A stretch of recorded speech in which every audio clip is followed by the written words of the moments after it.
Welcome everyone. My name is Assemblyman Doug Smith, representing the 5th Assembly District here on Long Island, a little bit to the north of here, and I'm co-chairing the Assembly Minority Task Force on School Safety and Security. I'm also joined by my co-chair Mike Riley. We're also joined by Assemblyman Jarrett Gandolfo, who represents the 7th Assembly District, which is this district. I'll give them a minute to speak after this. But we just wanted to open up and say thank you to everyone who's about to testify, provide testimony to us. The issue of school safety and security is one that is really near and dear to the hearts of millions of New Yorkers. Over 4 million children in our schools, in public and non-public schools across the state of New York. And it's something that we feel very strongly about, getting feedback on what we can do to have the state government help local communities and providing a safe environment for their kids. So to that end, I want to take a moment to first off thank our host here, St. Joseph's University now. It was St. Joseph's College when I attended, but now it's St. Joseph's University. I want to thank our counsel for the Assembly Minority, Tyler Carey. I want to thank our regional director and the staff under the great leadership of Frank Garucci for the New York State Assembly under Minority Leader Will Barkley. Now I'm going to kick it over to my co-chair, Assemblyman Mike Riley. We will be joined in and out by other members of the New York State Assembly. It's a very busy time, but we'd like to get this started. Hi, good evening, everyone. My name is Mike Riley. I represent the 62nd Assembly District, which is a little south from here in the southern part of Staten Island. I am looking forward to hearing the feedback and all the insights that are presented to us, and our goal is to listen, and that's what I'm here for. Thank you so much. All right, good evening, everyone. Thank you to all who have showed up and who are getting ready to testify before us today. And I would like to thank my colleagues, Doug Smith and Mike Riley, the chairs of this committee, for spearheading this initiative. So we are here to listen, to figure out what we can do to keep our kids safe in our schools. It seems like acts of violence in our schools are becoming too frequent. It's every parent's worst nightmare. So anything that we could do from the state level to make sure that never hits home here, that's what we're here to do. So thank you all, and I look forward to hearing your testimony. And now to kick it off, and we are not live streaming at this time, but we are recording this as we continue. We're holding 5 hearings across the state. This is our Long Island forum. We're also going to be traveling tomorrow to Staten Island, Buffalo, Rochester, and the Capital Region. We may hold an additional one in Nassau County if needed, but we're still kind of discussing that, and we're working actively. So not just this hearing and these sets of hearings, but we're also speaking with stakeholders on a daily basis. There's a lot of things that we've solicited and received that kind of to keep our kids safe don't necessarily want to be publicized. So that's something we're also working on. So I'm going to start off, I'd like to ask, right now we have with us, we have Under Sheriff Catalina from the Suffolk County Sheriff's Office under Sheriff Errol Toulon. We have Chris Clayton from the Suffolk County District Attorney's Office representing District Attorney Ray Tierney. And we also have Ryan McGarry representing Suffolk County AME, the Association of Municipal Employees that represent all of the civilian employees in the county, including those at Suffolk Community College. So this is something that's very important to them. So we're going to start off because I want to give them all an opportunity to speak, and we're just going to have a conversation kind of across the kitchen table, not really too pressure, but I guess we could start. Under Sheriff Catalina, would you be able to start off? Sure. Thank you. Okay. Good evening, everybody, and I'm here on behalf of Sheriff Errol Toulon. So something that we've kind of recognized regarding schools and school safety is there's no uniformity to it, and I think that's something that we could work on.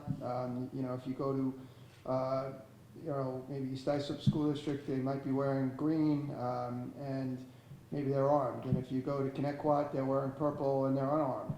There's differences in the way they patrol. There's differences in the security levels within the schools. So I think maybe, you know, that's something that you know, again, we could work on. I think we are not utilizing a whole legion of retired law enforcement officers that we have in this county as well as we could. there is some archaic rule still on the books saying that a retired member of the service can't make more than $35,000 a year. In this day and age, with inflation the way it is and some of the other problems we're dealing with, it's very difficult for somebody to commit to a $35,000 a year job, quite frankly. So I think you're missing a lot of probably talented people that could be working in those schools to keep our children, as safe as they possibly could be. So I think that's something that the Assembly could certainly help us with. Financially, money is always helpful. We just got hit by a crippling cyber attack in Suffolk County, and I think, quite frankly, we weren't prepared for it. And, I just saw the other day that there was a tremendous amount of money thrown at the cybersecurity issue moving forward, right? But that's something that, once the genie's out of the bottle, we can't get her back in, and it's the same with school safety. So I think committing funds to the issue, to harden the infrastructure within the schools certainly would help. And again, not to belabor the point, but $35,000 a year for a retired member of the service, it's not enough. You're missing qualified people who could maybe be the difference between a disaster and a mitigation effort. So, that's something that we could certainly use some help with. So, thank you. Great, thank you. And Chris Clayton from the District Attorney's Office. Yeah, thanks very much. I have a couple of prepared remarks, but to bootstrap on what Under Sheriff Catalina spoke about, unfunded mandates are something that have plagued school districts for quite some time. I saw one of my colleagues and friends in the audience as I approached here today, Jim Kiernan, who I think is going to give some testimony based on his experience both as a police officer and as a prior president of the Sachem Central School District's Board of Education. Jim, had an inside view of the largest suburban school district in the state. And, I had the privilege, in addition to having worked as an assistant DA and now as one of Ray Tierney's execs, to be a counsel to school districts, and Sachem was among them. Doug, I know I met you there as well. And we constantly struggled with just what Kevin was talking about, unfunded mandates, the idea that there are things we know we could do and should do. So I'm not really speaking here as a representative of the DA, but in my capacity as a prior lawyer for school districts, we really struggled, whether it was hardening infrastructure or getting technology or, cybersecurity, as Kevin's referred to, critical stuff that, when we get other obligations piled upon us, sometimes well-intentioned legislation nonetheless comes with obligations that isn't, we don't have the funding for. And I think really the key is to listen to the school superintendents and the school business officials about, how that money could be best allocated and directed. Unanimity of approach to some of this stuff is key, but also understanding that the difference between a Sachem Central School District and some of our smaller schools out on the East End is significant, and their needs and their requirements can be, significantly different. And it's, while I think certainly having some uniformity of our approach to school security is critical, you have to understand that there's not a one-size-fits-all to, the kinds of issues that we're dealing with in districts of different sizes with different populations and so forth. But I just, if I can talk a little bit about some of the things that we've done, again, with our law enforcement partners here in Suffolk County. Again, my name is Chris Clayton. I serve as counsel to Suffolk District Attorney Ray Tierney. And on behalf of District Attorney Tierney, I thank the members of the Assembly for their tireless commitment to the safety of our school children and for organizing this forum to ensure that the voices of our stakeholders continue to be heard on this critical issue. As we've been talking about, school shootings have been a terrifyingly regular event, here in our country for almost 20 years. While the horrifying events earlier in Buffalo and Uvalde this year focused our attention, and once again, Uvalde was actually the 27th school shooting in 2022 alone. In addition, we confront and interdict a tremendous number of threats, which, while not necessarily fulfilled, create fear and a tremendous disruption to our educational environment and our school communities. And I speak, both from a law enforcement perspective and then somebody who represented school districts for many years. DA Tierney made it a priority of his administration to focus on school security. And beginning in the spring, our office has organized and held 7 school safety summit meetings with critical stakeholders, including the Suffolk County Police Department, the Suffolk Sheriffs, our East End police leaders, both the executive board and full membership of the Suffolk County School Superintendents Association, which represents the leadership of every school district in Suffolk County. The FBI, the Secret Service, U.S. Marshals, Homeland Security, and all of our federal partners. We've done a critical review of our interagency communication and procedures, which we're always working on in an effort to ensure that we're best serving our school communities. You know, while we don't speak publicly about the particulars of our school safety programs generally, or our building safety programs particularly, it's an ongoing effort.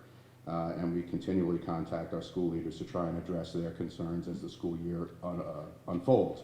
One thing I'm proud to say, and I'm proud to sit next to Under Sheriff Catalina and our local law enforcement partners led by Sheriff Errol Toulon and Police Commissioner Harrison, they have been tremendous leaders and partners in ensuring the safety of our schools and ensuring that our offices together are best positioned to protect against school threats and violence. One thing I can tell you is that while you don't want to second guess what happens in other places, you can't try to walk a mile in somebody else's shoes. I think that most people reviewing what occurred in Uvalde would say that that response was not what we would hope it would be, and I think that's being somewhat charitable. I'm trying not to be negative. What I'm confident about is that the good men and women of law enforcement in Suffolk County, both in the Suffolk County PD and in the Suffolk Sheriff's Office with whom we work so closely, are well-trained, well-equipped, and well-prepared to address should we have such a horrific incident, in one of our schools here. I want to let you know that while we have many speakers, I'm sure, who need to be heard today, we just want to reinforce that the Office of the Suffolk County District Attorney, in conjunction with our law enforcement partners, are here to support you in what I think is a very noble effort tonight to get all of the stakeholders in the community together to speak to where their needs arise, where their concerns are, and we'll continue to devote all of the available resources we have to help you in this effort. And we thank you for the opportunity to be here tonight. Thank you. We're also joined by our one of our deans of the delegation for Suffolk County, Mike Fitzpatrick, in the Assembly, representing the town of Smithtown and surrounding communities. Okay. Thank you so much, and just to piggyback on that, I know that all of us have been in touch constantly with the now new District Attorney Ray Tierney, Errol Toulon, who's been the sheriff, Police Commissioner Harrison, and our next speaker, Ryan McGeary, representing 10,000 Suffolk County employees, about 4,000 retired, 6,000 active civilian employees for Suffolk County. I know your president also has been involved, Dan Leveler, in those discussions, and as well as the county executive is concerned and trying to do what they can to help. So thank you for being here, Ryan. No, Assemblyman, we thank you, and definitely thank you and your colleagues for organizing this forum, bringing these stakeholders together. I definitely, just as you said, want to echo the leadership and really testify to what tremendous leadership on the law enforcement side we have here in Suffolk. We all think the world of the job that the current commissioner is doing, the current Sheriff Errol Toulon, and of course our newly elected DA, and we have high hopes for them continuing on the trajectory that they've already established. And again, thank you to you and your colleagues for bringing this forum together and inviting us to be a part of it. When we say stakeholders, a lot of times when governments hold these forums and try to look at issues and make policies, they often forget to bring some of the key stakeholders to the forum. And those are the men and women on the front lines doing the work. And that's who I'm proud to represent tonight. You mentioned our 10,000 members throughout Suffolk. But that includes our first line of defense at our own community college. We represent the security guards on campus at the community college, as well as all the non-faculty staff over at the community college. From the law enforcement side, we represent both civilian and now through the passage of the 911 responders bill, first responders and communications in both the sheriff's office as well as the police department, as well as the emergency FRES, Fire Rescue Emergency Services Department. So from start to finish, our members, and we also, I'm proud to say, have members in the district attorney's office as well. So from start to finish, we are integral in every aspect of any sort of public safety issue on our college campus. And then our members, from their day-to-day lives, are also parents whose children go to our public schools. And we have that interest as well to make sure that our public schools are as safe as possible. So what we need from Albany, if you're genuinely asking, is of course resources. The undersheriff said it well. We need resources. We need staffing, and we need equipment. And resources isn't equipment alone. Resources also means invaluable training.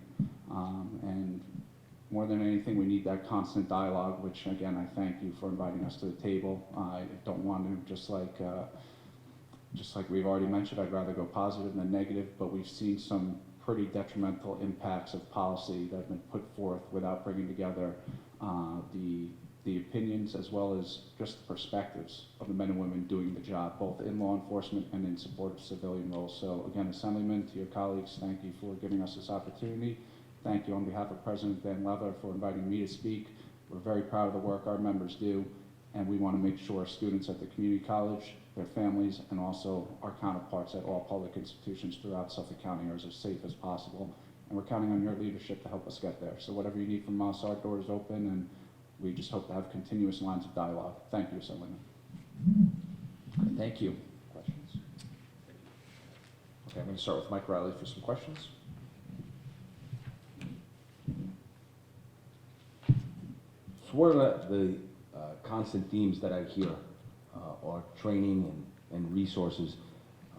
We seem to have resources and funding for building response teams, which includes the staff at schools. One key component that I think is often missed, and I've raised this with the governor's office during our annual budget hearings, training for parents on what to do when they respond when an incident happens. The first thing that we try and tell them is don't respond to the scene because you're just going to stop emergency vehicles. Do you, and this is for all three of you, whoever can, if all three of you want to give some insight into it, what would you recommend as a vehicle to ensure that we get that training to family members and parents so that we can ensure that they don't hinder responses from emergency personnel when an incident happens?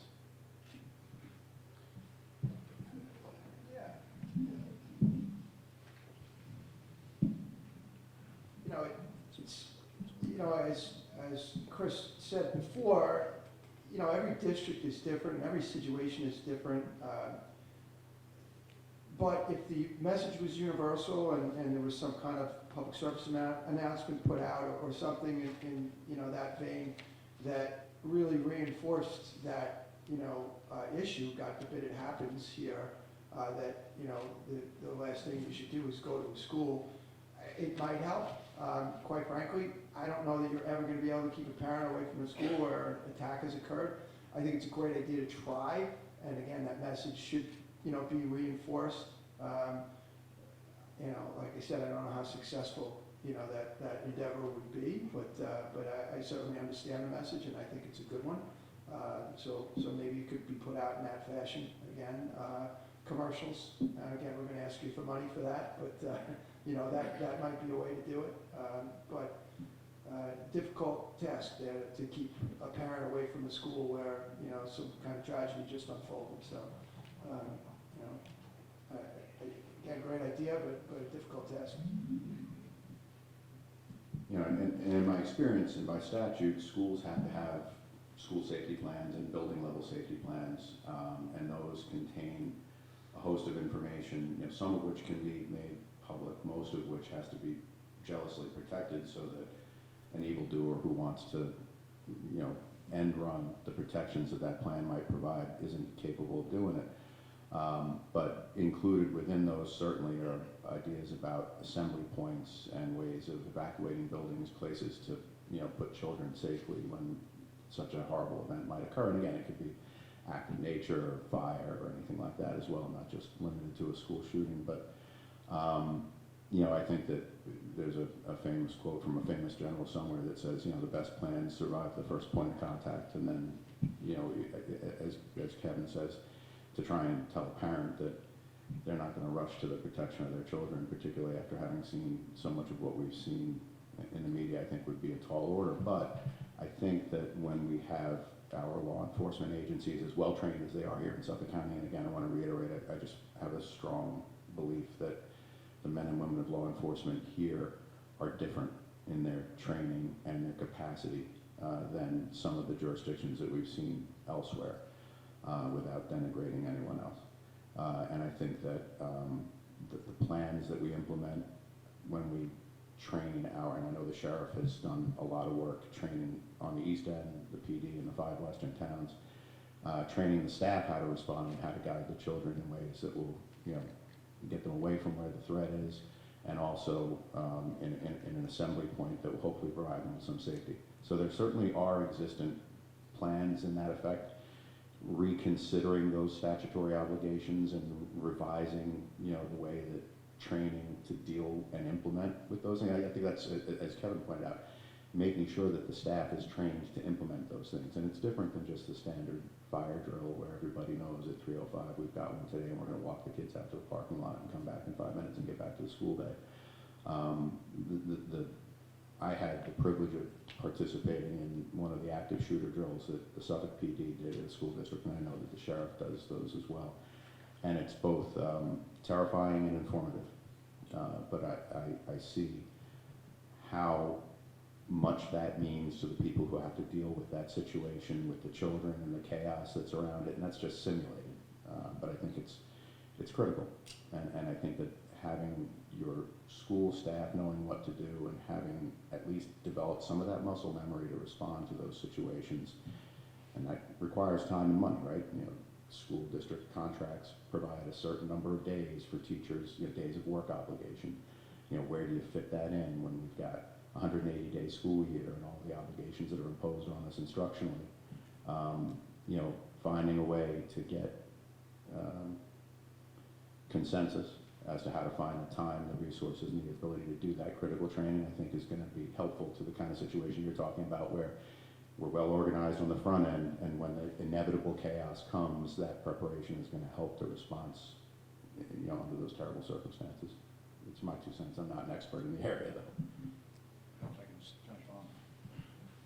Assemblyman, I really appreciate that question, and I appreciate the answers we've already heard, and hopefully between the 5 hearings that you're having, you'll get some guidance there. If I can take my labor hat off, put my first responder hat on.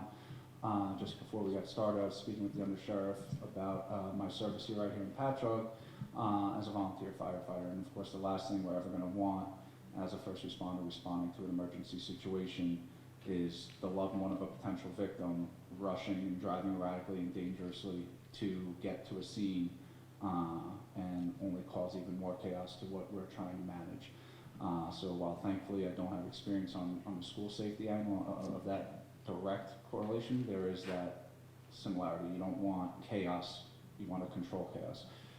So any repetition of training, I think, for parents would be a valuable asset.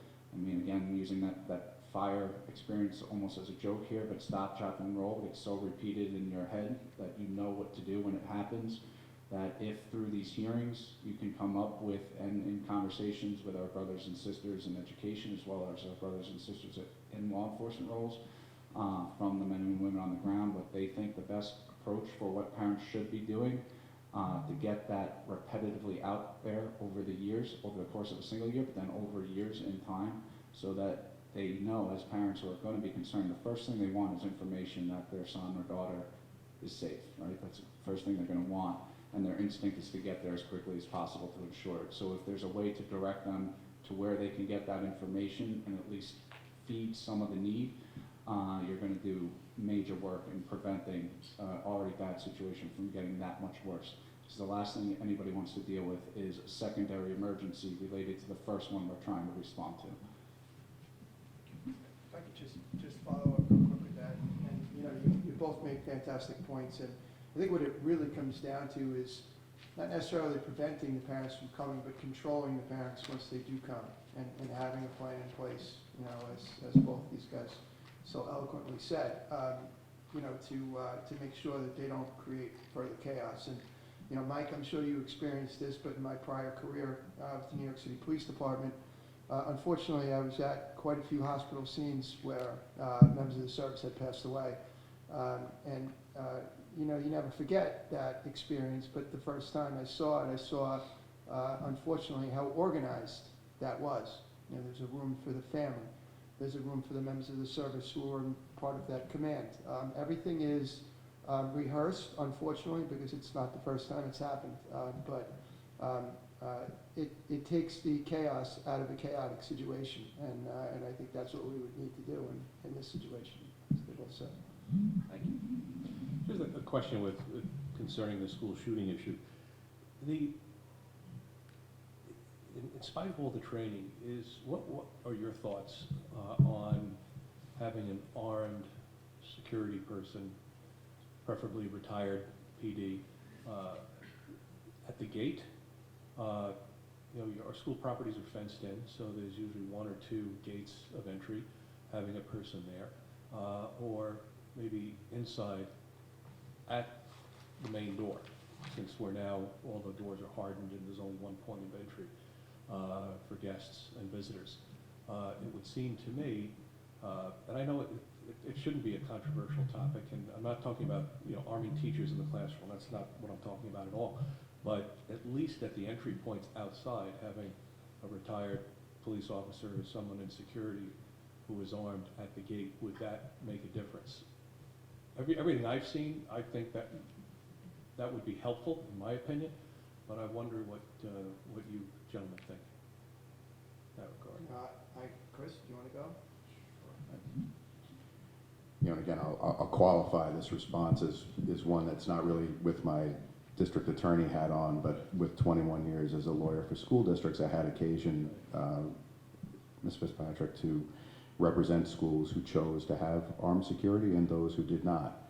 And I can talk a little bit about some of the discussion around, what made sense or didn't. And certainly, as you described, there's a difference between somebody on the perimeter who's not having day-to-day interaction necessarily with the student body in the school building and outside. I know at a conference that we had while I was working as a school attorney, when the prior police commissioner was present, talked about the idea that in school security spends a lot of time in very close contact with children in the hallways. A kid gets into a fight, a group, protecting health, safety, and welfare is their primary purpose. And one of the things we talked about is that while we all like to think we're pretty tough guys, I'm 56 years old and like to remember myself when I was physically fit and athletically competent, but the marginally competent high school wrestler could ragdoll most of us, right? And the idea that you introduce a gun to and school security guards suffer bumps, bruises, our staff intervene in fights.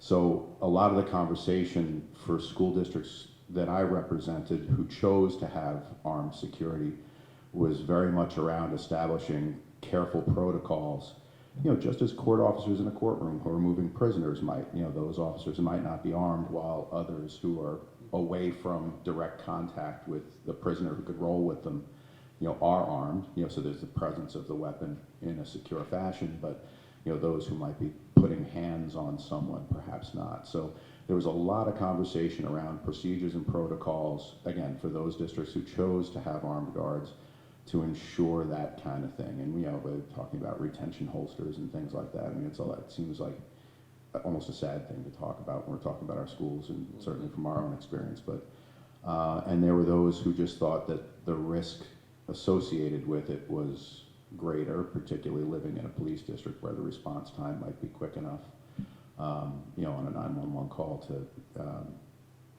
provide that armed protection when necessary. So I can't say that I find fault with anybody on either side of that argument necessarily. I just think that it's one that needs to be, carefully thought out. And again, to the undersheriff's point, I think at some point, if you're going to look for that population of qualified, trained, and competent people, you're really looking at prior law enforcement, and one wonders whether a change to the 211 waiver allowing some, ability for, or an exception for that kind of school security guard to be there. And again, I'm not advocating for legislation, but just thinking out loud about all of the topics that the districts that I represented in the 21 years that I did it had to wrestle with when they started evaluated those things. But certainly, to your point, there were those who chose to implement those plans and are confident that they could be implemented safely. And to date, we haven't had a negative incident in those places that did choose to do so. But again,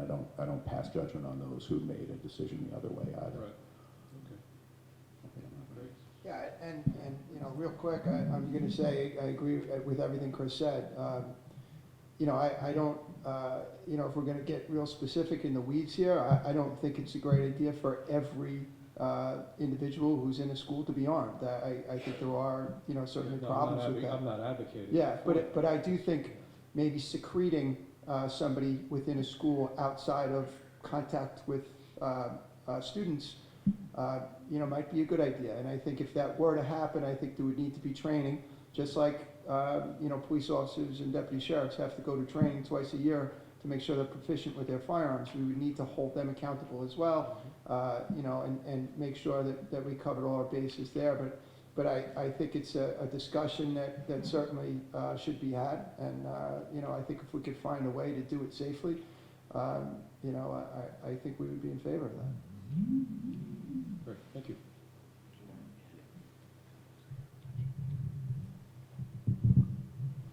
So after Sandy Hook occurred in Connecticut, before I was in this role, I was a member of Community Education Council 31, which is the school board for Staten Island. And as some of you may know, my prior experiences with the NYPD, I was advocating for that 211 and 212 waiver, and the legislature in the budget back then, they actually amended it where the 212 waiver for retired police officers was raised to 50,000, but the caveat is they have to be designated a school resource officer, and unfortunately I think that training is a little more intensive than just hiring a retired police officer or member of the service. Comparing the retired police officer to the school resource officer training, how entailed do you think it would be to have retirees designated as SROs? And do you think we have the capacity to train them individually for each school in your respective areas?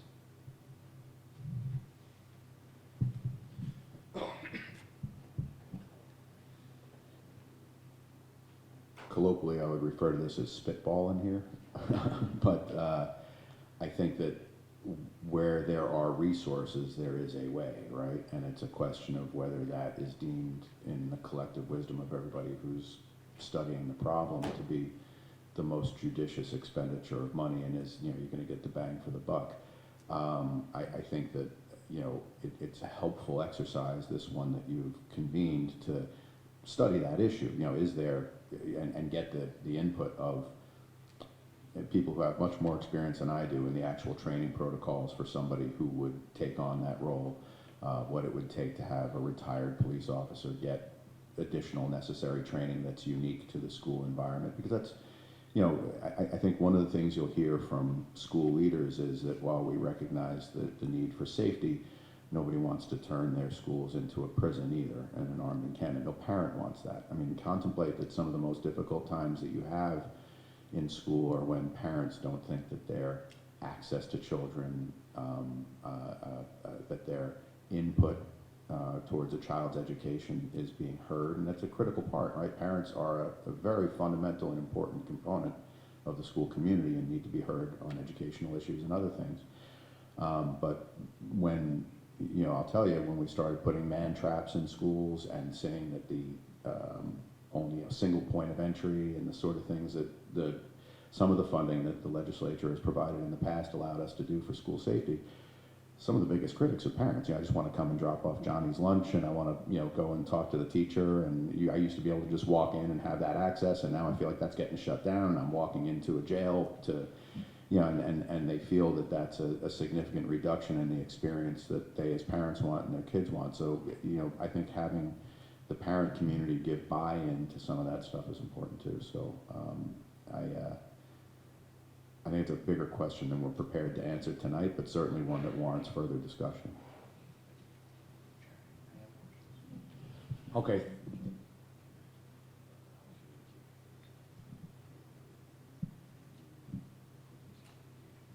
Okay. Yeah, it's something that we talked about previously. How can we improve communication access? I think it was important over the last several months. You mentioned it's been convened 7 meetings. I know we can't get into the context of those meetings, but if you look at Suffolk County, we have the residents we have a greater population than I think 11 other states. So essentially, you're running a state government, very large operation. We have the sheriff's department, the police department, the DA's office. So how do you improve communications with the school, but also and we're gonna have some other speakers talk about what abilities the schools have. What can the police department maybe see? Parents hit us up all the time and say, that they'd love if you guys in the sheriff's office could flip a switch and you could have eyes inside the school. Obviously we're far off probably from those capabilities for quite some time, but how do we improve communication when, before and after any kind of response is necessary? I'll be very brief, but that was one of the main focuses of the district attorney's school safety summits, and we did those without the media present, without any attempt to, garner political favor or fanfare, but we had the good men and women of all of our partner law enforcement agencies on the federal and local level, and certainly led by Sheriff Toulon and Commissioner Harrison, putting their weight behind the effort to, even amongst ourselves, think critically about how we communicate with each other. I mean, I speak to Kevin regularly, and we meet at events like this regularly, but making sure that the protocols and procedures in one or another department align with ours, make sure that there's a good point of contact. So we did some critical review of how we interact, even though we work with our friends in law enforcement daily. The cyber attack has created some real problems for us in that regard recently, but even before that, we wanted to take a critical look at what we do. And then we invited school leaders, and we still haven't pushed those out to school community members yet, but getting the school superintendents to give us their feedback as to what it's like when they try to call the DA's office or the PD with a problem like this to assess a threat. Because when they deal with these things, sometimes the threats are nonsensical. And to give you an example, we had one recently that's sort of a national threat. There's been a sort of a spam attack that's been happening, and a lot of school districts didn't get it. And sadly, one of our local schools didn't get fully informed of that, and they had a half-day school closure at a time when that risk seemed more significant than it was deemed to be ultimately.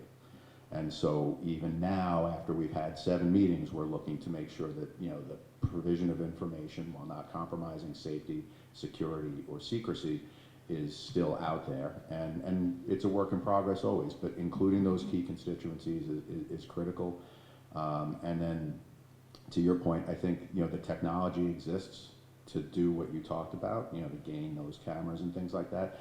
But there's not uniformity of those systems across different school districts have different platforms. And I think when we talk about technology upgrades, today's technology is obsolete in 2, 3, 4, 5 years at most sometimes. So maybe there's some discussion around here in Suffolk County, if we need to have a system that our law enforcement partners are going to be able to activate, again, putting aside issues of privacy, not just because we want to turn it on and watch what's happening, not because we're trying to be big brother to the children in school or the parents in school, but when a real safety threat arises and we need to turn that on for officer safety, for child safety, for parent safety, for teacher safety, do those systems have the ability to talk to each other? And going forward, do we talk about, what would be a platform that could accommodate that?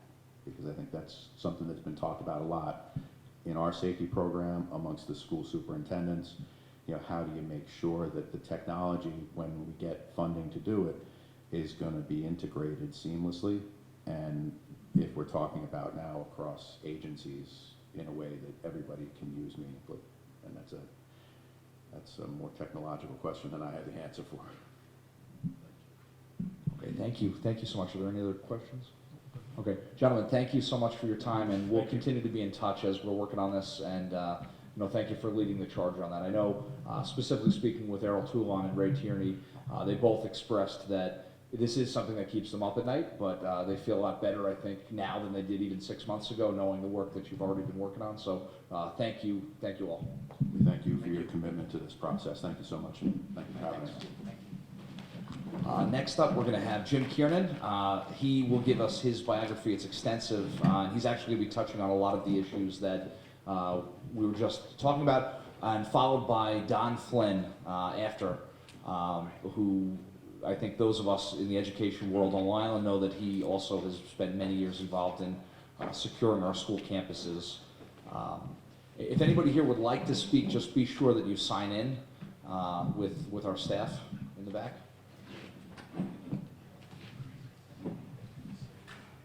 Thank you so much, Jim. Thanks for joining us. My pleasure.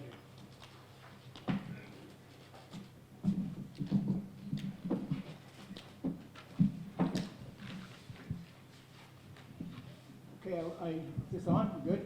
Okay, I wrote a few notes, if you would bear with me as I kind of look at my notes as we go along. I want to first thank the task force. This is wonderful. I mean, this is well needed. School security has been something that I've been dealing with for many, many years, and I think having our elected officials come and tap into the resources that are available to see what you guys could do to make our schools safer, I applaud you for this. Just to introduce myself, I'm Jim Kiernan. My background is I retired after 30 years as a police lieutenant in the village of Hempstead. I then became a director of school safety for the William Floyd School District.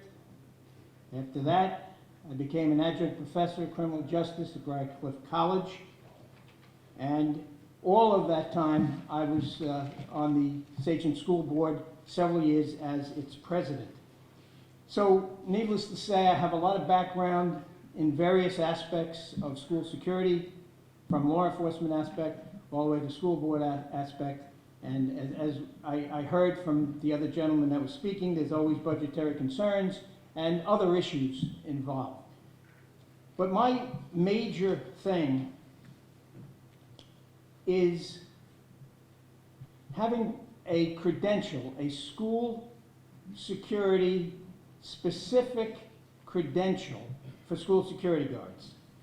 This started, and I don't have to tell you guys, but in 1999, 13 students in Columbine. That kind of triggered an era where school shootings became almost commonplace.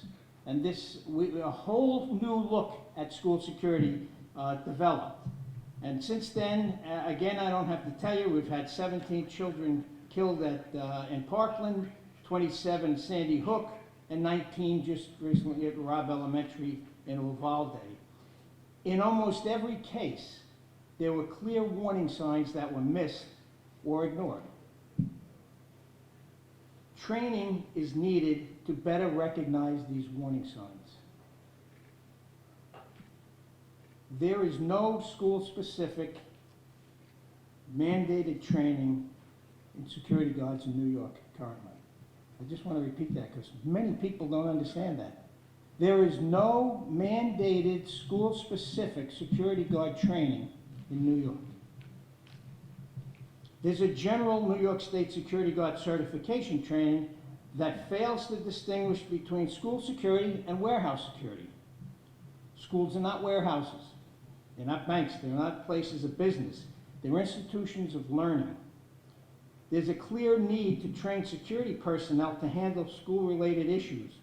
Proper training is an important way we can make our children safer.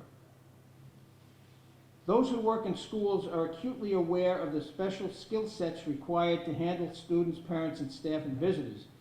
Factors like bullying, gang violence, drug use, mental health disorders all adversely impact schools. All could be better managed with properly trained school security guards. I'm proposing that a school-specific security guard training and certification program be established in New York State. This endeavor is going to take a consortium of individuals, elected officials, school boards, school administrators, law enforcement officials, parents. We all have to get together and make this work. There's going to be many questions and many little kinks in the chain that have to be ironed out and straightened out. But we need to start. Currently, there are 3 states that have school-specific mandated security guard training: California, Pennsylvania, and Virginia.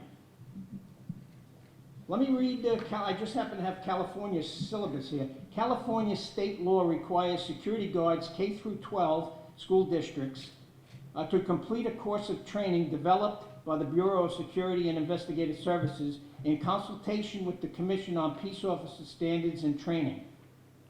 It's a required course to be a school security guard.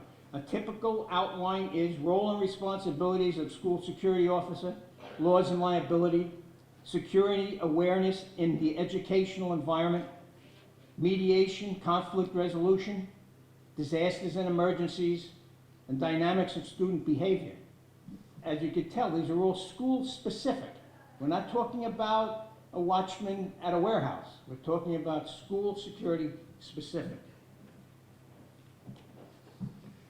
We have a bill that Assemblyman Smith shared with me, 9432, an Assembly Bill, 9432, that was very interesting for me. And I heard somebody reference it before when they referenced the retired police officer and the school resource officer training.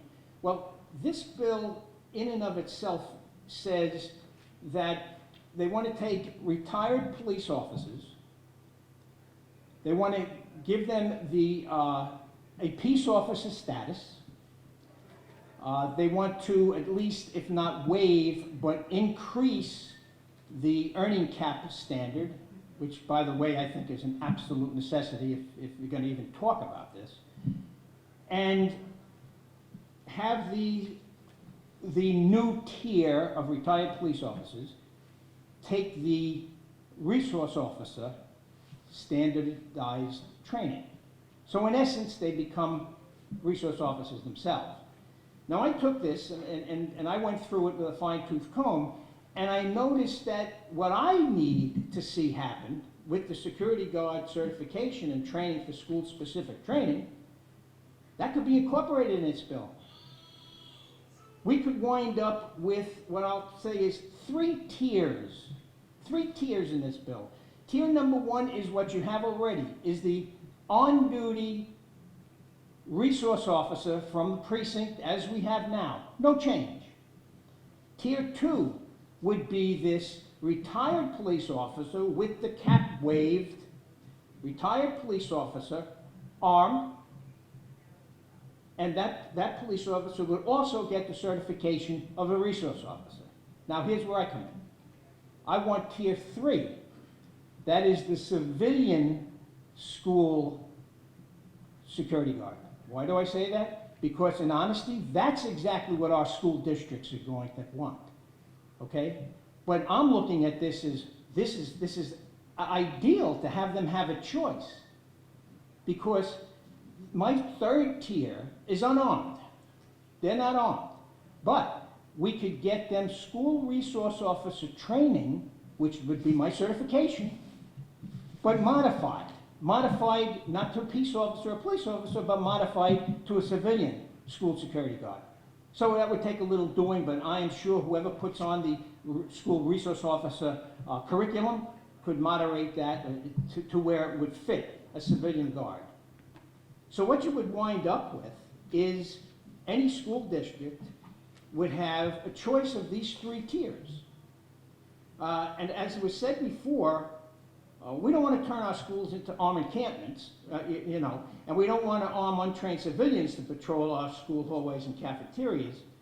But this bill creates a new definition of school resource officer that includes these retired police officers who will be trained in the use of firearms. This would allow those districts who have armed security present in their school the ability to hire trained retired police officers who would also have the power of arrest afforded by peace officer status. Now, I want to be clear, my recommended amendment to this bill in no way should be taken as an endorsement for armed security guards, but rather as a personal opinion as to who should be armed if a school district decides to go in that direction. The other amendments I propose to include civilian security guards in the resource officer training. Let me read the Pennsylvania mandated training.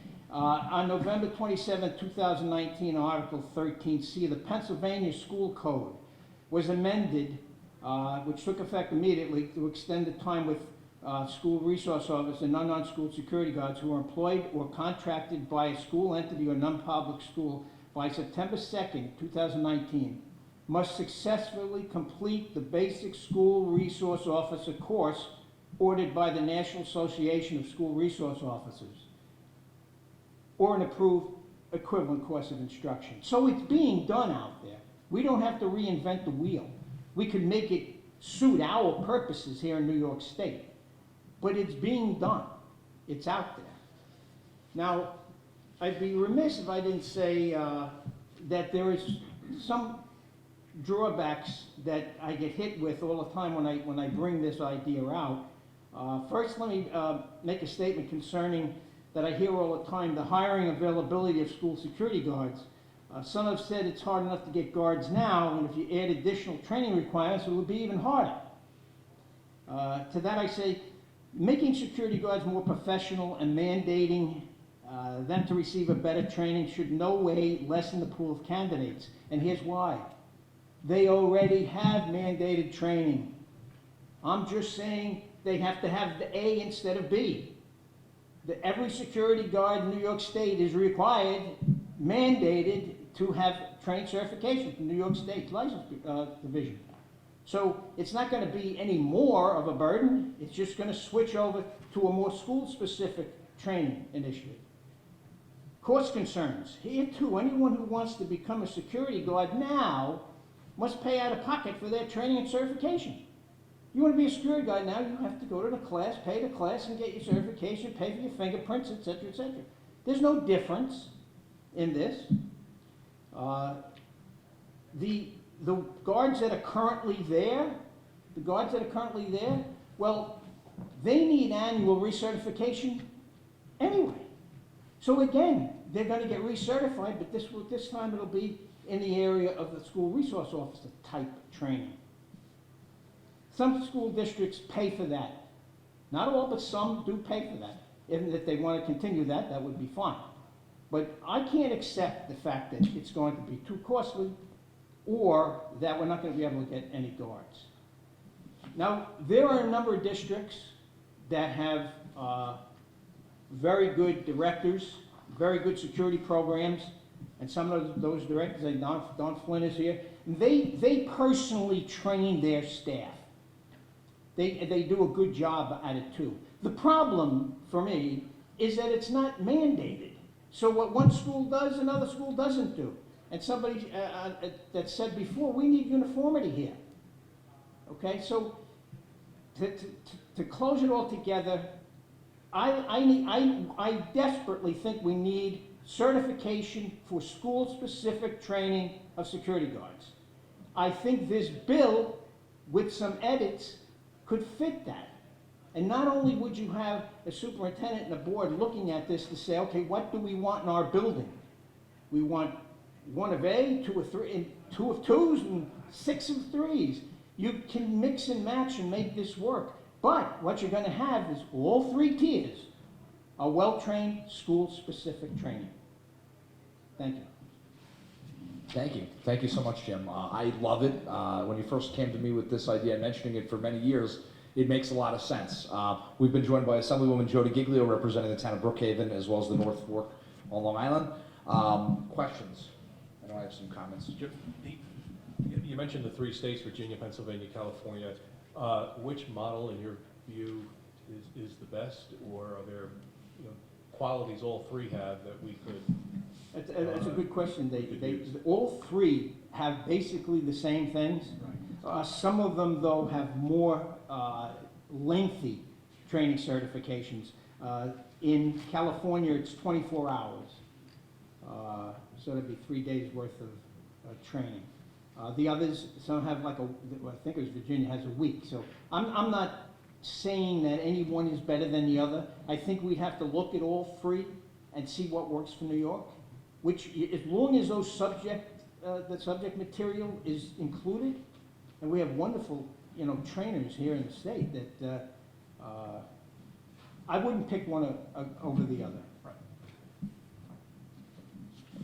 Yeah, I think what I like is it provides flexibility to the school districts. The fact that, as you mentioned, a smaller district on the East End or a Sachem school district in our neck of the woods, which is larger, much larger, 10 now elementary schools, 3 middle schools, 2 high schools, they might choose that they want 5 of the top tier working with the police department, 2 of the mid tier at both high schools, and then dozens of the third tier. So I think I really like that. Well, you referenced before the need for uniformity. Under Sheriff Catalina mentioned it as well. I know a lot of us, I don't want to speak for everyone, preach local control in the schools. So from the state, would you like to see a minimum standard of what schools should be doing to have some level of uniformity, and then allow the school districts to tailor the procedures to fit their own needs? What would uniformity look like? Yeah, I'm thinking more of uniformity in the training area. Okay, That training. everybody working in every school in New York State has a certified, school-specific trained security guard. Right. Whether it be tier 1, 2, or 3. Okay. That's the uniformity. As far as who has 3 of these and 2 of those or none of these, that's really an individual school district, in my opinion. All right, thank you. So as a follow-up to that, how many security guards do you think you need based on the population? Has a study been done to that effect? That really is an individual school district need. I mean, you can have a large school district that may have very small amount of crime or problems and have less guards. You could have a very small district that may have a lot of troubled situations that need more guards. So and then of course, then there's the cost factor. Then, how much could that particular school district afford? How many guards? You're asking somebody that think there's never too many guards. Right. I mean, I would just keep piling them on because the more the merrier. But the reality is, each district has to decide for themselves, A, what they can afford, B, what type of guards and how many of them are needed for that particular district. Thank you for your answer. I think that the fundamental thing that we're looking at as state legislators is how do we make sure that the kids are protected in the school? And you could have 20 buildings, you could have 1 building. You could have 10 guards, you could have 1 guard. I mean, and really it comes down to the state really needs to invest in finding out what the needs are, what the suspension rates are of kids in school and how much trouble there is on campus versus the schools that don't have any trouble at all. And I really think that those are factors that play into what type of security you need, whether you need the metal detectors, whether you need retired law enforcement, which may be less expensive than training security guards. Who can demand their price if a state security guard or a state retired officer could get a waiver. Well, just to clarify something, and I know I didn't say it, but I'm going to clarify it now, because I'm a retired police officer myself, but I don't consider it, because I'm a retired police officer. That was many years ago. A lot, my life has changed quite a bit, and just because I'm a retired police officer doesn't make me proficient with a weapon. Doesn't make me know any of the laws any better than I did, 30 years ago, and. So the training, the certification training we're talking about, our tier 2, our retired police officers, they also must be trained and stay up on that training. Agreed. Yeah. Agreed. And they are required to have annual training, especially now with New York State gun laws where they have to go for annual training in order to keep their pistol permit. Well, that's only for the HR, to travel out of state with your weapon. HR 218. Yeah, that's correct. But retired police officers do not. I have a carry permit. I have never had to train, go to a class, or anything for that. Well, you will now. That's fine. I'm okay with that. I am okay with that. Just want to make, just a comment that was very comprehensive, and I really, I was on the edge of my seat listening to you deliver that, and I will tell you that, you nailed it, a lot of great points, and I definitely want to hear more about the tiers. And all I can envision is DCJS rolling it out because they do the security training already for our watch guards and all that. One thing that also popped into my head is during New York City, the prior administration incorporated a security aspect for private schools where they were going to fund them. And as you were having a discussion with Jody about how many security officers for each school, the city council in New York City actually allocated for every 300 students, they would be allowed one security guard. So that could be something that you can add to that, maybe based on population requirements for school security. So just something to spitball and Yeah. put your way. Very interesting, thank you, But thank you, very, very comprehensive. thank you.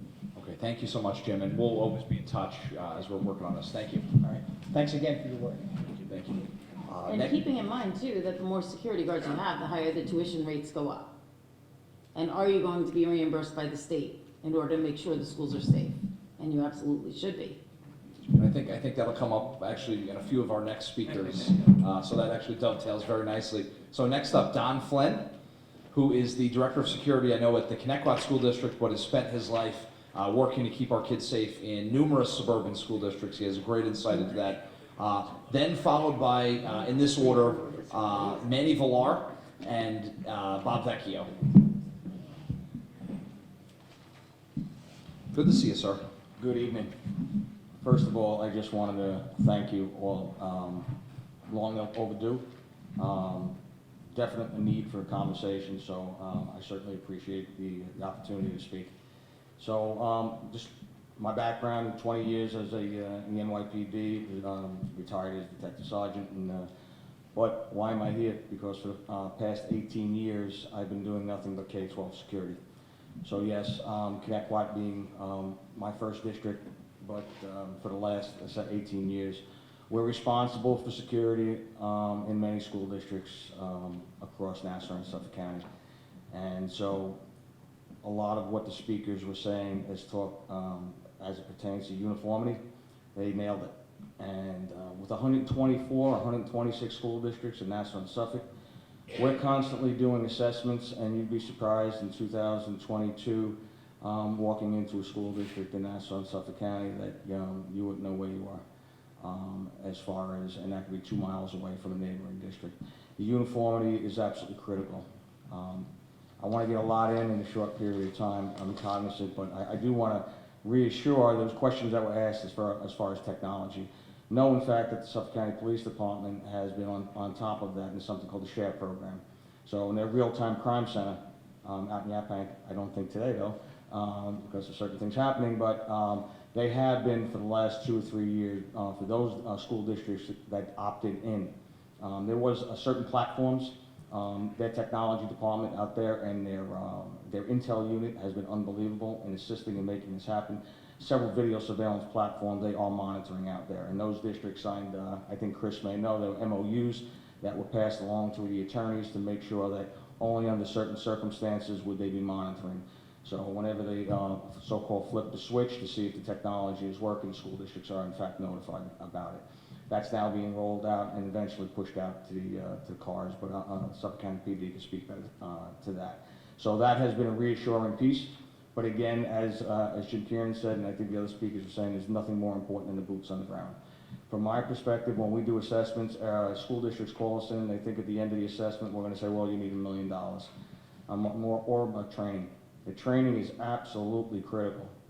Again, you give me 500 cameras, give me 100 armed guards, or give me trained staff, school staff.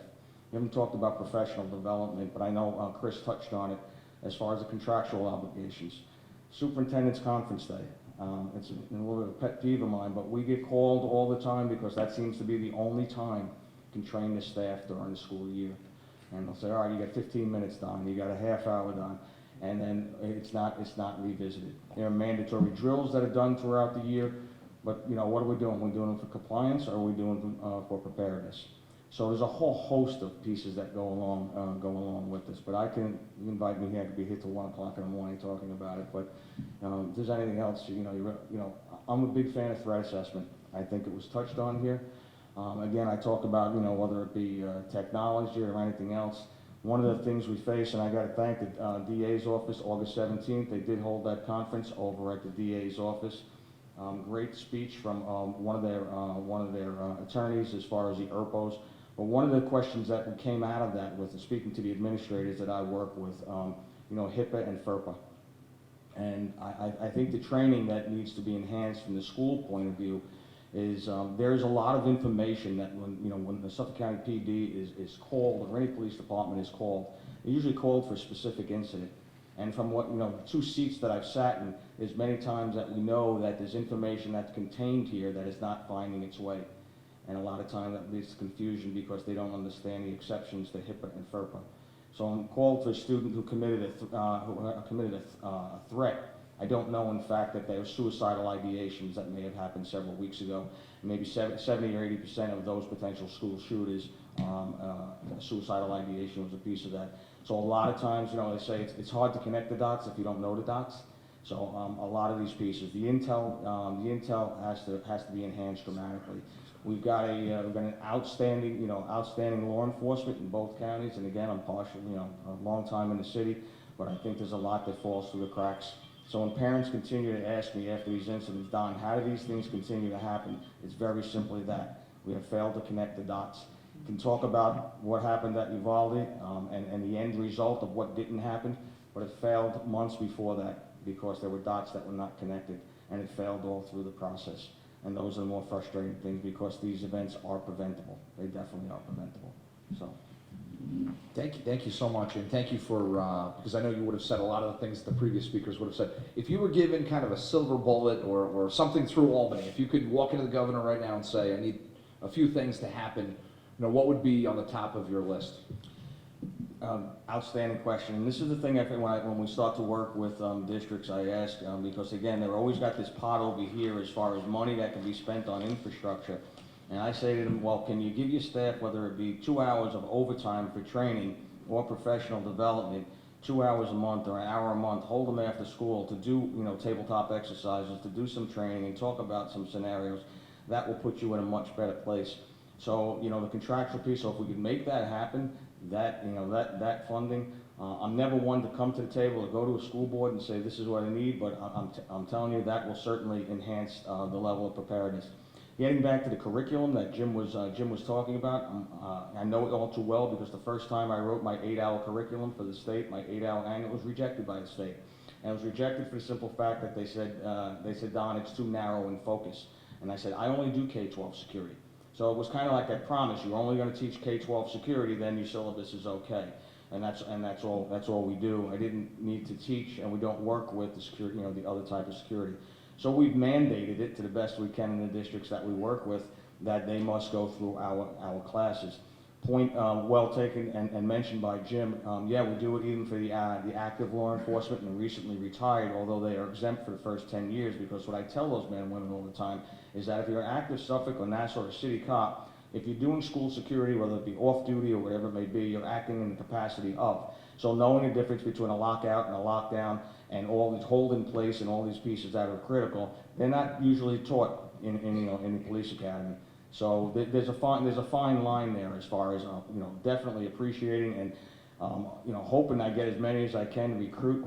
And that's been a challenge lately because lately with the 211 usually by October you get the men and women say, Don, I'll see you in January. So that leads to scheduling these. Actually, on that regard, and I think Mike has something to add on that as well, he had just mentioned about the amending Section 212, which specifically says school resource officers employed by a school district. Can you speak a little bit to that? Because when we speak, I go to a lot of these events for the school board members, teachers union, the administrators, and the thing that keeps coming up is they insist that school resource officers work with the police department and not in a school district, which obviously that's how most understand it, but under state law it literally says employed by a school district. I'll be perfectly honest, when that was written, I was thoroughly confused. And I think it was almost written for, different parts of the state, on Long Island here and down, downstate, so to speak. And SRO to us is our Nassau and Suffolk, POP offices or our school resource offices. There are some that took that, a few districts on Long Island that took that and had some of them trained. They must be certified to teach inside a classroom. So there are certain caveats that went along with that. But when it first came out initially for the men and women who were recently retired, they said, oh God, this is a great thing. But then quickly found out that the qualifications that were necessary precluded them from going down that road. So it was a little bit confusing to me. Thank you so much for your testimony and offering your insight and your years of experience. When it comes to VIDIA, the violence reporting system, it's been my experience before I was in this role that the state makes it kind of advantageous for schools and districts to underreport for fear of being labeled. Do you think there's any way that the legislature or the executive can help take away the stigmatism of being designated, say, persistently violent school, where the reporting would truly be to assist in improving security? Great question. It got to the point a long time ago for us where we go in to do an assessment, we stopped actually asking for the data reports because there was no way that they were accurate. I just talk about, and then there's a separate piece of that as far as the training. If you look at what the Veda reports and how it breaks it down, what you're expecting the school administrator to actually check the box on. Is this a larceny? Is this a petty larceny? Is this an assault? These are questions either for Chris or somebody in law enforcement. So I give them the credit that most of the time they probably didn't know what box to check. But then on the reporting piece, if you look at, you've got a school that has 1,500 kids in a high school, and you look at the thefts for the year, and I said, well, there were 2 cell phones that were stolen in an entire year? I don't think so. So there in of itself, it's impossible, and I'm a huge fan of incident analysis. For those who, through the NYPD, you either perished by it or got promoted by it, CompStat. Very true. So I'm a huge proponent of, but when you don't have the correct figures to look at, it does you no good. So, yeah, erasing the stigma is absolutely critical when we do assessments. Tell the administrators we're assessing for you in-house, but that's a great point. It's a great challenge, and it needs to happen in some respect, taking away the stigma. You know, you've got this thing. You've got new building administrators who may be non-tenured, and who wants to be the building principal that saw that uptick and say, well, how does that reflect on what my evaluation may be, and will I be here next year? So it's a double-edged sword. So I have one quick follow-up about data collection. And so there's been instances where students transition from, say, elementary school to middle school to high school. Maybe they're transcending with the same students, and there's been issues between maybe 2 students. There seems to be a shortfall where the information where they had this dispute or an ongoing thing doesn't carry over to the next school. Is there an opportunity, you think, for creating a system where the previous school administration can share it with the other school, the new school administration going, say, from elementary to middle school or middle school to high school, so that they can offer supports to the students? Not necessarily for discipline or anything like that, but it's to help who's the offender, who is the victim, or whatever their designation is, just to offer support. Do you think that would be something that could reduce some of the incidents we have in schools? That's absolutely critical. And some districts do it a whole lot better, and this goes back to the inconsistency, and that goes back to the threat assessment process and threat assessment teams, and how that information follows forward. So some districts will do it as it gets into May and June, and those children from the elementary transitioning to the middle school sit down and talk about our students. One of the first things we always do, we have an issue with a student, serious issue with a student in high school. It didn't start in high school. Call back to the middle school, and you're sure heck gonna see that there are indicators going back there. There's no profile, but there are indicators. So to the point that that needs to be mandated.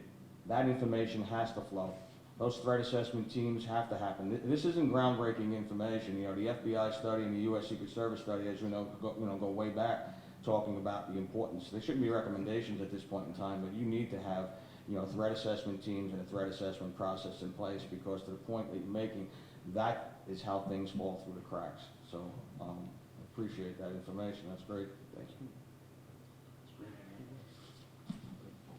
Okay, thank you so much, You know, Don. I Oh, just I'm have sorry. one, so we attended a forum recently with Lyft, who is saying do away with school suspensions altogether. Never suspend a kid, no matter what they do. You keep them in the school, you keep them going. So when you talk about these threat assessments and carrying them through from elementary to middle to high school, so that you know, basically if there's a child in need of mental health services, or if there's something happening in the home that CPS should be looking at. I mean, I really think that the state is void on that, and I really think that we need a protocol for those type of things. And when you talk about the TURPO, the, temporary risk protection orders, and the ERPOs with the 5 days later, year before a Supreme Court judge, and you have somebody that maybe has been brought to a medical facility because they may need mental health, and then the mental health facilities are not taking the service for them to appear in court. And then you have state mental health lawyers that are fighting for their families to keep the guns in the houses and to, it's just, the whole system is backwards. Yeah, I've come a very long way from my prior life, and again, I'm 18 years here. I do see, definitely, terminology, the social and emotional well-being, the mental health of of the children these days. They've seen and been through a lot. The suspension thing, there's been a lot of discussion about that. My only piece on that end of it is being careful, and they say the devil you know is better than the devil you don't. And when, some of these incidents happen and, a child, a student is out of school for the remainder of the year, what are they doing? And that goes back to the information and intel, so there needs to be a balance there. I don't do discipline, I do security. But from the security perspective, it's one of the things when we know we have a student that may be, or a staff member that may be on the radar, and we can't get that intel because they've been home or whatever it may be for the last 3, 4, 5 months. Or 180 days is what I learned. Yeah, They could be suspended for 180 days. yeah, that's concerning, on a whole host of reasons. And that doesn't happen in college. So that only happens, you miss school and the college, has your tuition, and they're not really, and they're really, where have truant officers gone? That actually, one last question, because that actually does beg the question that comes up from time to time. I was a former teacher. How involved are you in the process when they talk about even expelling or removing students? Because obviously there's a very high bar to, and as we mentioned, under state and federal law, every child is entitled to public education, so. My personal opinion from the security perspective is that I advocate for a clear distinction between discipline and security. And for a whole host of reasons. You want to have relationships with the kids, you want information to come forward. And if we're talking about from the level of professionalism that we're talking about, I don't want to have my personnel wrapped up in disciplinary issue when their eyes and ears and, should be on a perimeter and looking at, as to what's happening. So, clear distinction between Like the new discovery laws. Thank you so much, Don. We really Thank you appreciate again your for your intel advice. and advisement. You've spent a good deal of your time working on Long Island. I think everybody in education knows who you are for that reason, so thank you. Thank you again, I appreciate it. Next up, we have Manny Villar, followed by Bob Vecchio, and then followed by Robert Howard and Chris Brown.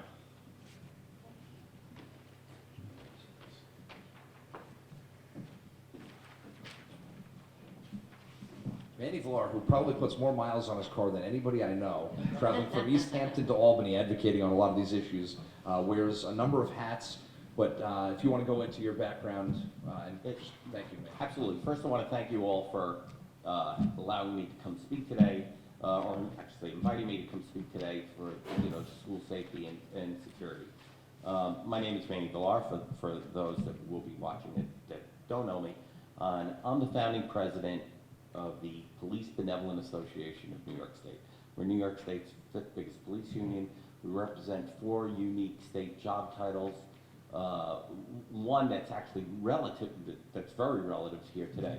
So we represent the state forest rangers, which in of itself is descriptive, State Environmental Conservation Police, State Park Police, which I'm sergeant, retiring within the next few days, and the State University Police. So all 28 college campuses, State University Police on every campus, and every state, SUNY campus has a professional police force that's well-trained and well-versed.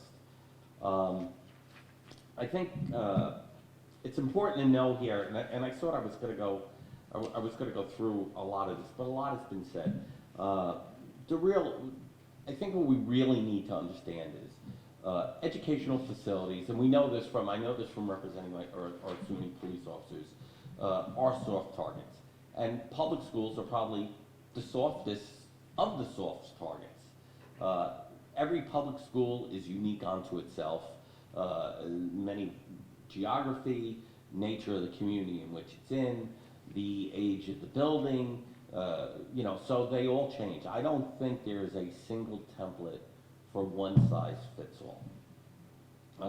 What we do have in New York State is we currently have 32,000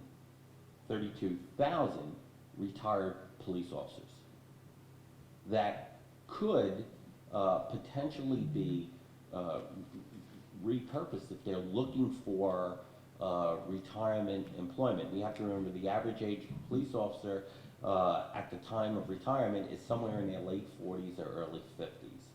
Currently, there's a $35,000 cap on the salaries that those police officers can make.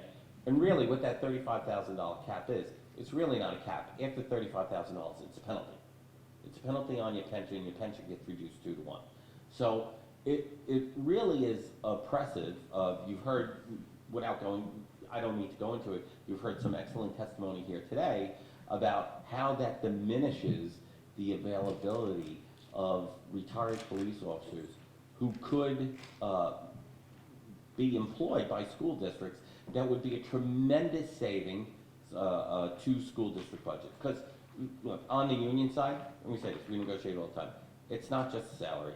It's pension, benefits, the fringe, everything that goes along with that. A police officer making $100,000 a year probably costs about $150,000 a year. Well, those pension officers bring their pensions with them. They bring their health care with them. There really isn't a lot of fringe there that you would have if you were hiring someone.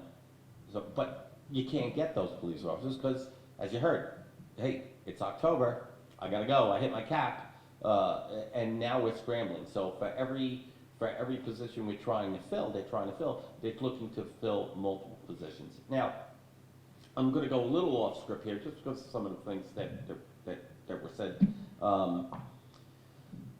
In state university system, we have very robust state university police patrols. These police officers are trained, granted it's on a university, dealing with university levels, the wildlife and help support wildlife, throw a party kind of thing. But they're all trained on that level to work within the unique parameters of an educational facility. But even so, and SUNY, the SUNY system, the SUNY college campuses are even though some of them are like small metropolitan cities, Binghamton, Buffalo, which I'll say here, Albany, Stony Brook, even though they're small cities onto themselves, it's still a relatively controlled environment. And even in that controlled environment, the news Monday, we had a student from Baldwin, New York, was stabbed to death at University of Buffalo, despite there being robust police patrols, universities, police patrols in there. So we have to recognize that all when we get down to our municipal level and our various school districts, K through 12, these districts are very different and very unique. Now, something that was brought up today is and we're all talking about resource officers and there's some excellent testimony here today. I'm going to sort of harken back to a day of old. In 1974, the use of special police was out of control. And the police officer thing was out of control. The state legislature, recognizing this, passed the Omnibus Peace Officer Act, I believe it's 1974. And in that act, this is where we got today's criminal procedure law in the CBL, where it defines who's a police officer, who's a peace officer, right? And then we have DCJS working on top of that to establish minimum criteria, the hiring standards for police officers. All those things came out of that Omnibus Peace Officer Act and a subsequent amendment to it that I believe was somewhere around 1978.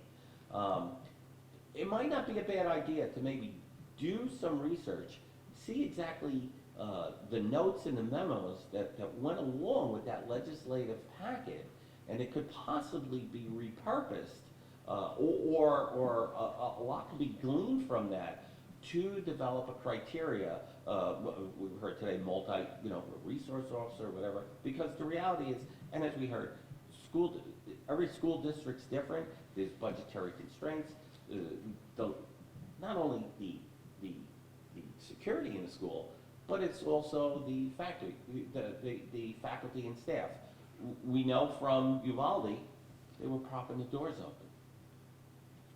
So there's a lot that could be done here, and I do agree, someone said earlier, about reinventing the wheel as far as that component of it. I think there's a lot to be done here, and there's a lot to be learned from the Omnibus Peace Officer Act of 1974, and probably from the memos that went in went in to do that. There are multiple bills out there. I just cite one in my testimony that you have, Assembly Bill 1977, and by Assembly Member Hawley. There are a lot of bills addressing retired police officers and the caps. We know the legislation that came out, like I said, it's not clear.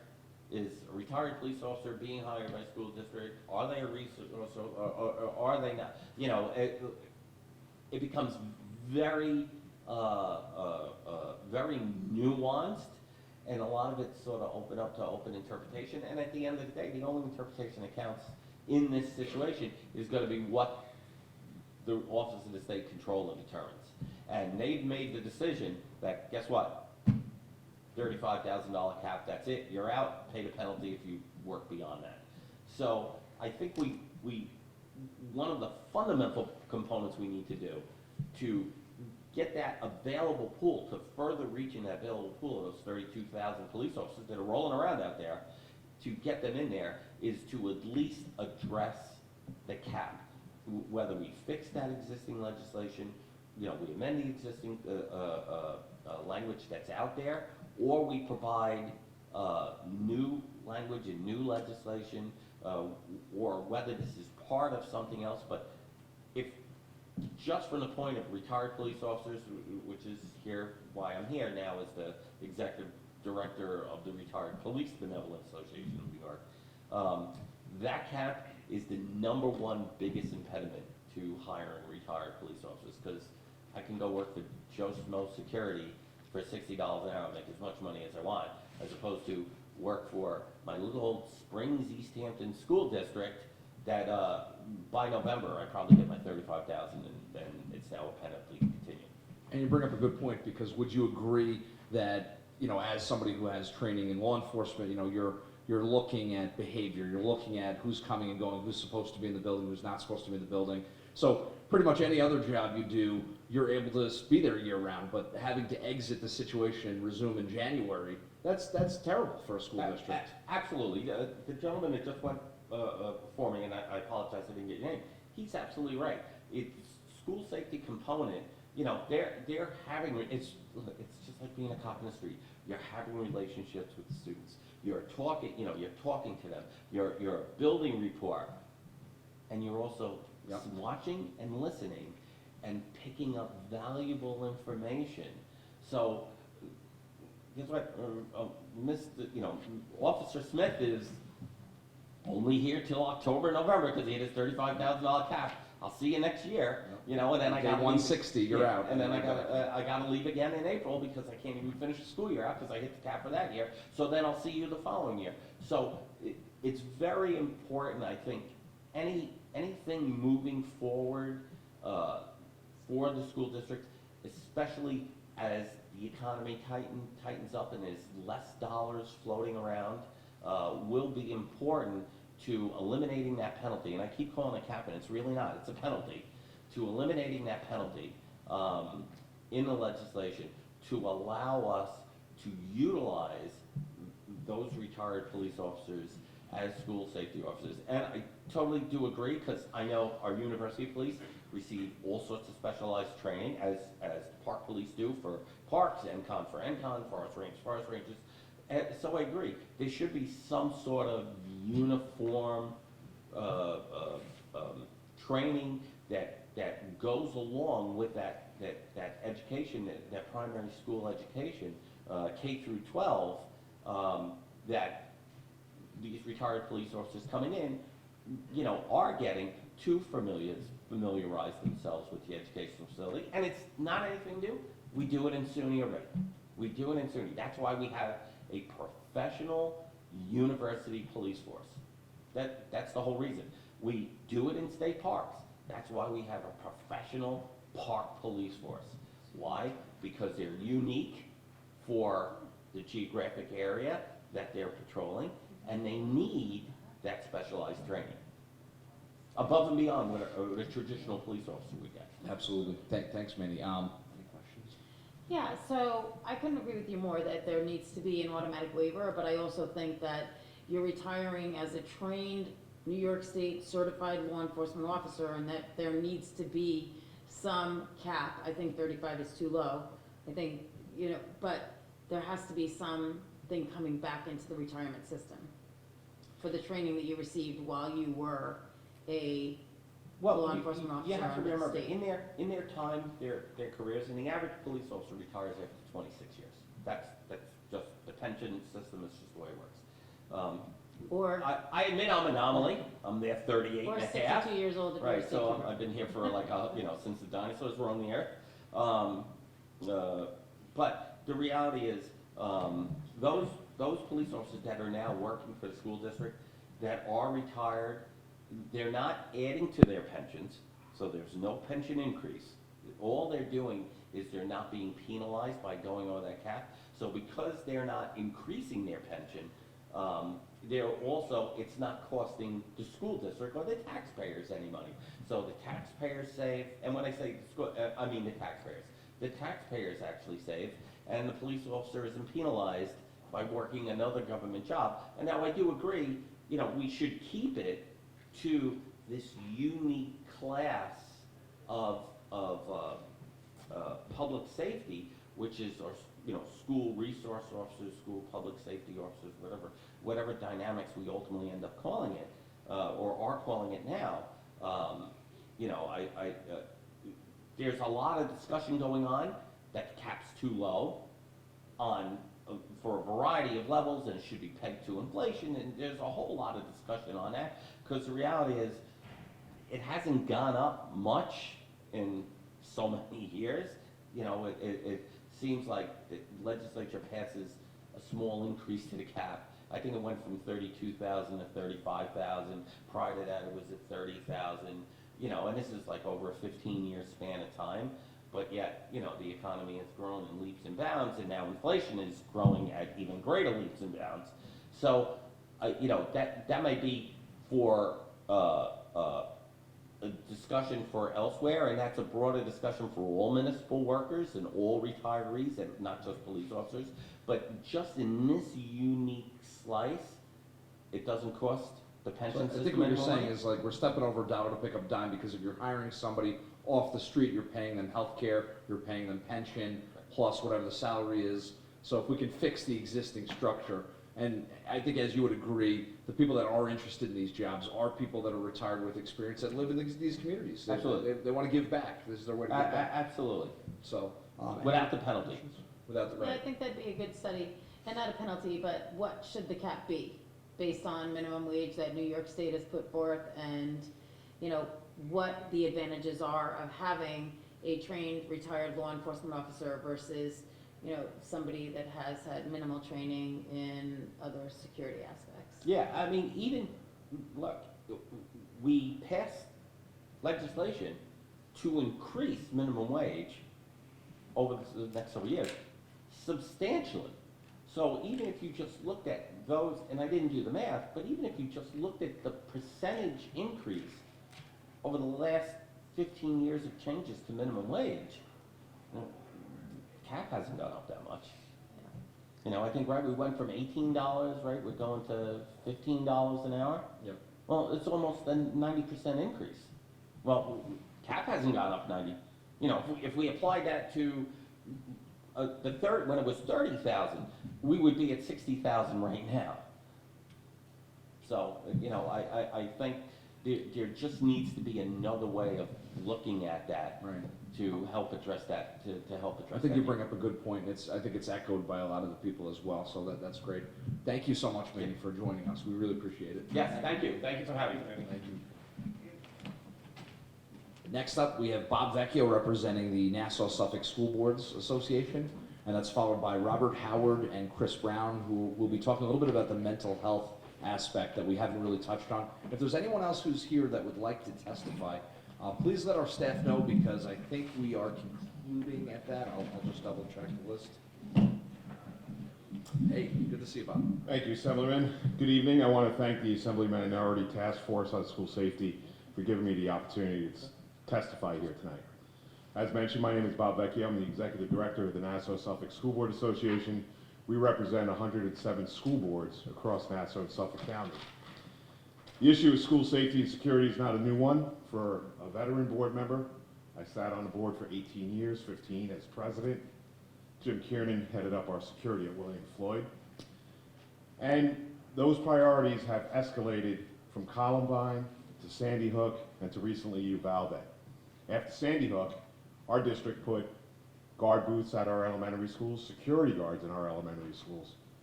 When I got on the board, I would have never thought that I'd have to budget for security guards, fences, or guard booths in an elementary building.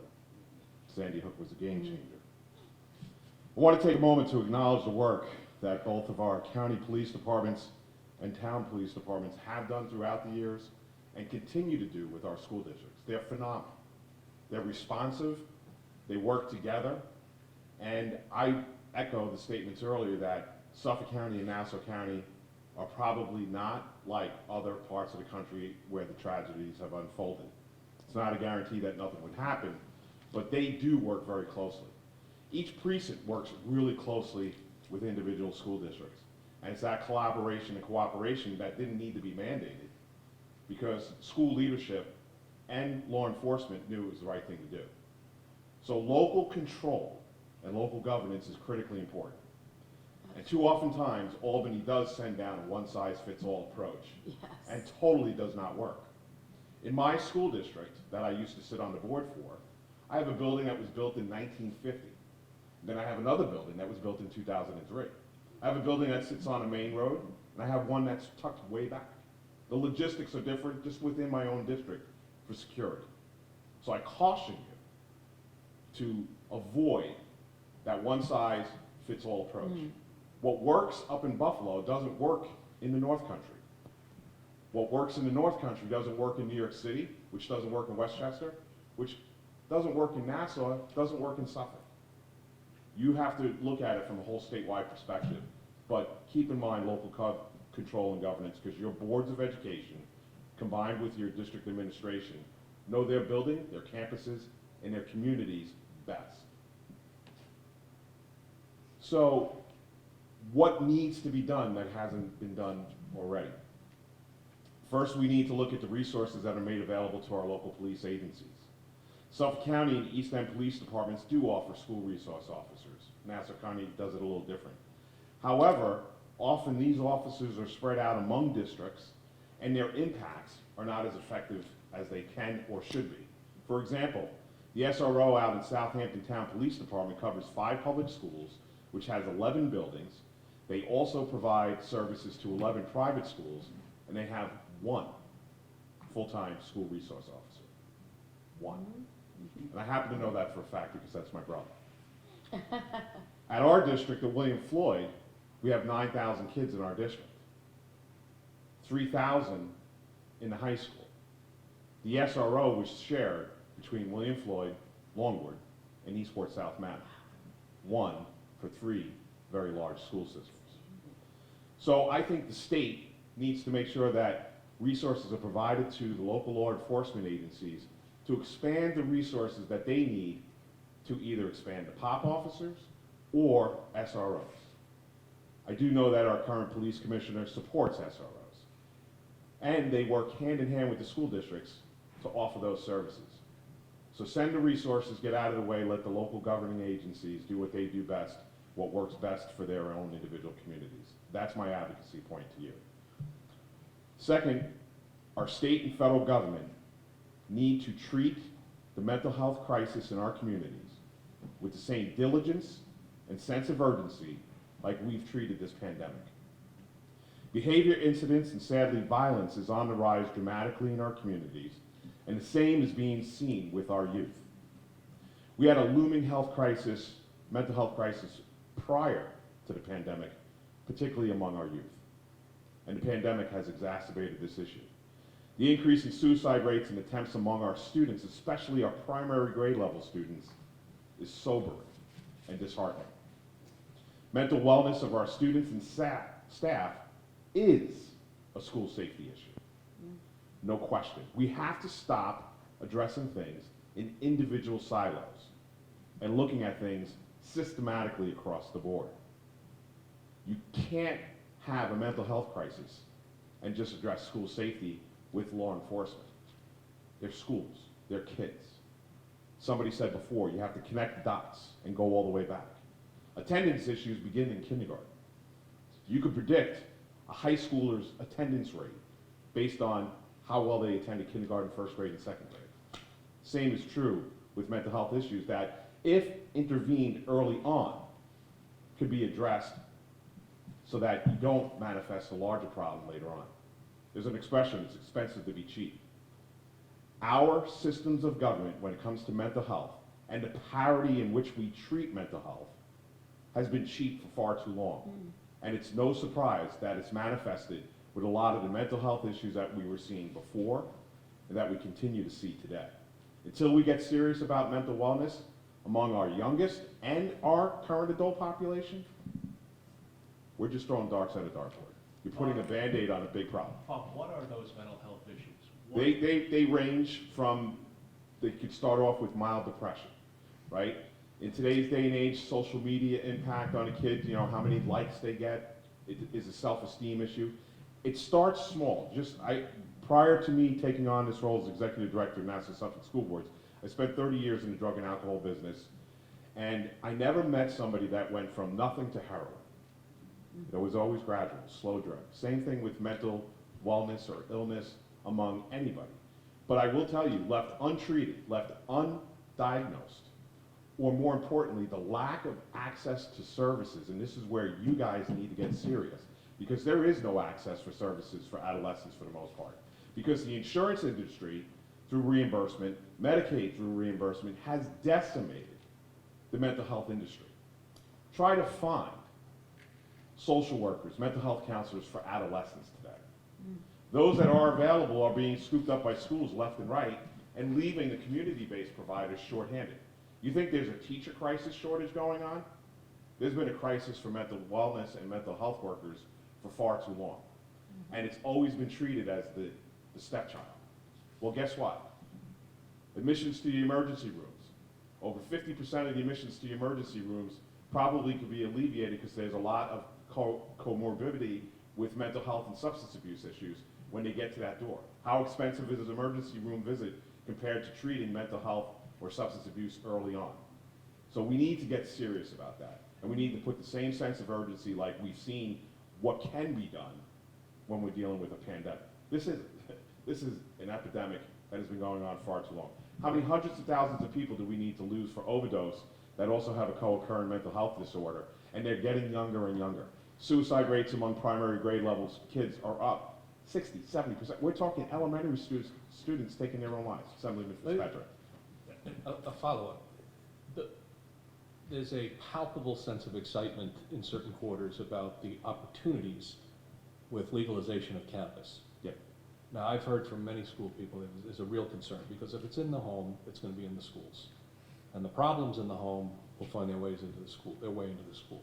So with the increase in availability of cannabis for recreational use, what concern do you have and the school systems, across the board have? There'll be increases in abuse and addiction, Yeah. which will manifest itself, because again, most people that are turning to substances are self-medicating to deal with a mental health issue that hasn't been addressed or diagnosed. Right. And again, it gets back to, if you're a parent and you know your kid is depressed because of whatever, for bullying purposes or online or whatever, or maybe stuff that is going on in the home or stuff that's going on in the community, talk to a parent about how easy it is to get treatment for that child. Talk to a school social worker about how connected what they see in the school and what they're trying to address for a warm handoff to a community-based provider. Talk to a community-based provider about the warm handoff the reverse way. We put in too many barriers to put up restrictions so that it's not accessible, but more importantly, you need to look at the federal parity laws and put teeth into it to hold the insurance companies liable and responsible for what they've done to the industry that has decimated the infrastructure. You don't have the infrastructure to treat what we have today. And I got news for you. As an example, 9/11. After 9/11, the American Red Cross set up a fund to pay providers for folks suffering from mental health or substance use disorders within a certain geographic area for individuals that qualify. That fund is still paying claims today, by the way. What we're going to see for the long term, from a mental health standpoint, we're talking decades. We're not talking a couple of years. We're talking a whole system of children that are entering kindergarten, first grade, second grade today, that the pressures and some of the things, particularly the middle school kids or the elementary school kids, what they've lived through, what they, some said goodbye to their parents over an iPad who died of COVID in hospital. I know several students that was their experience. What is that going to manifest itself as they get older, right? So I'm glad there's other people that's going to talk about mental health, because that was one thing I hadn't heard prior to coming up here, but it was in my prepared remarks. We need to get serious about that. And you at the state level could certainly help do that. Look at the federal parity law. Maybe the state could even put a little more teeth into it, because the federal parity law is a joke. And what the federal parity law says is, for mental health services, should be treated as the same way as medical conditions. When you have a heart attack, there's no question, there's a protocol, you go in. Well, it's not that clear or concise when it comes to mental health, and it should be. And I'm not just talking about school-based mental health services. We need to build up the infrastructure of the community-based providers. We need to create incentives to have younger people to get into the mental health field. Because if you get into the mental health field, you've already announced that you want to barely survive on your income, unfortunately. And again, it gets back to reimbursement for treatment. Yes. And most importantly, it is about treatment. It's not about the prevention workshops and fill an auditorium and then one-offs. Long, sustained treatment with systems working collaboratively together, both the school community and the mental health community. Third, recently a proposal was put forward by the Sachem and Sayville Boards of Education, basically Jim Kiernan's proposal, and our association supports legislation to mirror what Jim was talking about as far as credential for school security guards. We're talking about police officers and law enforcement, and that's great, but again, we're dealing with schools. Just because you're a cop doesn't mean you're going to be really good at dealing with middle school kids, okay? A middle school teacher is not necessarily a really good elementary school teacher, all right? Leave the decision-making as to the staff that they need in their schools to the school experts, but take down some of the barriers. Create a credential that required training is something that before that person comes in to work for a school district already has it. Same thing with the SROs. Our association supports that proposal is worthy and should be taken up. Lastly, in an environment where schools are limited by the tax cap to keep up with today's inflationary costs, we believe the state should create a new categorical aid category for schools to be reimbursed for investments made to technology and school and safety enhancements of their campus, right? Dead man doors or single point of entries. Not every school has that yet, and it's expensive. How about the windows? How about access to the grounds? I could tell you, it was a couple $100,000 to fence in my campuses. Yeah. There should be an ongoing, sustained categorical aid specifics for school safety and security, and particularly with technology, because it was mentioned earlier. Our video system can be plugged into a command central so that cops have eyes inside of our buildings during an incident. But again, technology outdates itself very quickly. Here's another thing to keep in mind about video though, right? There's no cameras in the classroom because they're not permitted. They're in hallways and general areas, but you're not going to get eyes into a classroom, okay? And there's contractual issues that prohibit that at the present time. So there might be some talk about what you do there. We realize it's big ask for the state for resources, but mandate relief. You mentioned the report earlier about dangerously persistent schools and things like that. Take a look at what you mandate schools to do. Because schools are doing a lot of things that you guys had made comments about. Schools do track their kids. You ask any superintendent, you ask any high school principal, they talk with the middle school principals, they talk with the elementary principals. A known student is a known student. So that data point is tracked and followed, right? And teachers do talk to each other. School community is a very small community, and everybody knows everybody. And particularly within a building, administration knows their players, right? And they know the good kids, and they know the ones they need to keep an eye on. We're responsible to educate every kid, though. We can't expel a kid. You can suspend them permanently, but then you're paying for their education outside of school. We pay for their education when they're incarcerated. One of our students could be incarcerated upstate for whatever. We're still on the hook to educate that child, and rightfully so. That's what public education is all about. And again, we got to keep in mind these are kids, these are schools. Metal detectors is not going to prevent an incident. There's too many doors that a kid could prop open a door and bring something in and stuff it in a locker. As a board member, I heard about metal detectors all the time. I was board president when we had a school shooting outside of a basketball game. And guess what? We had a student that was hit innocently because it was between adults. It had nothing to do with school safety and security. It had to do with adults who were attending the game, okay? And a metal detector wouldn't have prevented that either. Somebody at the door with a gun isn't going to prevent an unfortunate incident necessarily. So I'm a big believer in school resource officers. You need to provide law enforcement with the resources to expand on either school resource officers or POP, however Nassau County does it. Give them the resources and then back away and let them develop the protocols as to what they need best. Each precinct is different, right? The inspector of the 7th precinct deals with certain districts a different way. You know, Rocky Point is different than William Floyd. So you need to give them the flexibility and the resources and the support. Finally, Nassau Suffolk School Board Association, we're here as a resource for all of you to reach out to my office to discuss any plans that come across your desk. I just caution you to make sure that you maintain local control, local governance, and local decision making, because that's where the best results come from. As a board member for 18 years, I hate unfunded mandates, and I hate the one-size-fits-all approach, whether it's coming from Albany or Washington, D.C., because we did a lot of innovative things in our buildings to benefit our kids without somebody telling us what the right thing to do was. Uniformity on certain levels, but again, it has to be localized, because I would never profess to tell the Board of Education in North Country what they should do compared to what I've seen in Nassau or Suffolk. I'll answer any other questions you may have. Thanks, Bob. Good to see you again. I want to go back to mental health. I happen to sit on, I'm the ranking member of the Mental Health Committee. I sit on the Alcoholism and Substance Abuse Committee, along with the Insurance and Health Committee, so I'd love to have a deeper conversation with you about those issues. But just to keep it focused directly on the school issue, what can schools do, like you said, to identify these issues early on and get the intervention before that slow drip builds and builds and builds? And how can Albany help you? I think schools have been addressing that. If you talk to superintendents, particularly on Long Island, and I'll speak for them, the investment that they've been making in their budgets since, I'm going to say, 2016, has been in social workers and mental health services in their schools. And they were sounding the alarm based on data they were seeing and incidents they were seeing then. So I think schools are intervening early, but it gets back to what I said, the infrastructure, it can't just be school days.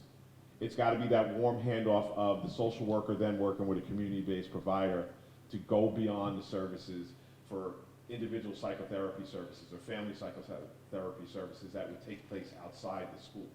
So that's why I said, you can't look at it just in an individual school silo. You gotta say, okay, you have the school, well, how many community-based providers are in the area? How many of them have availability to take on new clients? And what type of services are there? And I think you need to have that conversation together with your school social work associations, right, Mahaney's, together with your school-based, community-based provider organizations. Because I think you'll find that there's a willingness to make sure that there's an infrastructure to address the service needs that are out there, but the infrastructure is not there. And that gets back to the lack of reimbursement, the managed care organizations denying claims for medical necessity. I'll never forget managed care companies telling us, well, you know, 13, 14-year-old kid, how bad can their addiction be? Well, it could be pretty darn bad. And who are you sitting in some office in Iowa to make a determination that a trained professional is doing an assessment face-to-face with somebody and deny a claim, thereby denying access? So you really need to look at that. All right, great, thanks, Bob. And I would love to have a long Absolutely, conversation yeah, that's about good. what you guys could do. Yeah, I have a couple questions. So, do you think that Common Core and teacher assessments has anything to do with the mental well-being of the students? Where you're now cutting out the art programs, you're sending them out for lunch with their coats on so they can hurry back in to do the curriculum of the Common Core, versus the teacher being able to teach the basic skills of English, math, arts, science. Well, I would tell you the arts and sciences are still being taught. I don't know of a single district on Long Island that cut the arts because of a change in curriculum standards, change in the standards, whether it be Common Core or whatever has migrated since Common Core. The Common Core creates some stressors, probably, but what we're talking about has nothing to do with Common Core. So the mental health What we're you're saying- talking about is a whole systematic issue of a whole host of things, right? I think the mental wellness of adults today is not good, and it manifests itself on the children. They learn what they live in the homes, and then it comes into the schools, just like Assemblyman Fitzpatrick said. If it's in the community, it gets into the schools. If it's in the schools, it's in the community. Same thing with mental wellness, or a lack of, right? So to pin it down on any one particular thing, and again, I think we've migrated far, far away from the Common Core days. The current Commissioner of Education, Betty Rosa, has a very different perspective than Commissioner King did at the time. So I think we're pretty far away now. I know they're reviewing current graduation standards and how they could meet the needs for a future-ready workforce and take away some of the obstacles, particularly with special ed students or special needs students. So I think we've come a real long way, but I think the mental health issue, you can't pinpoint a top 5 because it's just so unique. I mean, whether it be eating disorders or socialization skills, you know, you talk to students about the last 2 years, and I've interviewed and spoken with a lot of students. This year is different for them because they don't feel isolated, but they were isolated for 2 years during very formative years. So their socialization skills are behind. You talk to school teachers or administrators, incidents of behavior incidents in the schools are way, way up on all grade levels, even in kindergarten, first grade, second grade. But you also talk to those same administrators, incidents of parents going from 0 to 100 are way, way up as well. Interesting. So, again, you got to look at it real globally and get down to basics. And I think until we get really, really serious about mental health in this state and in this country, it's going to continue to manifest itself. And as long as we keep trying to cherry pick in individual silos, you're not going to fix the system. Yeah, I have a 19-year-old and twins that are 18 that went through the pandemic and were isolated and couldn't play sports, couldn't get their scholarships, their golf scholarship, or there were no, scouts watching them play and doing what they were doing, and their arts, they weren't able to was get horrible. their feelings out through art because the curriculum was so isolated as to what they were supposed to learn based on the pressure of And the I teachers. think public education pivoted on a dime when they had no choice but to shut down, or they had no choice with how to open and hybrid and all the restrictions. I think they did a phenomenal job under the circumstances, but nobody will sit there and tell you it's optimal. Far from it. And the data will speak for itself. I mean, we're starting to see that. I don't know why people are shocked or surprised at it. The best form of learning is in person, no question. Absolutely. No question. But not for every kid. Some kids thrived under that environment. So there are some lessons to be learned. But for the most part, in-person learning is the best way to go. But we have to make sure the environments are safe and nurturing, right? Safe doesn't mean with a law enforcement mentality, because a nurturing, safe classroom can be done very effectively with very good, caring staff with proper training and professional development. And a lot of professional development does take place. But again, make sure you talk to the field before you start to try to mandate things, because they may surprise you with what they do individually that works for them. And they may come up with some really good ideas just to provide the resources and get out of the way.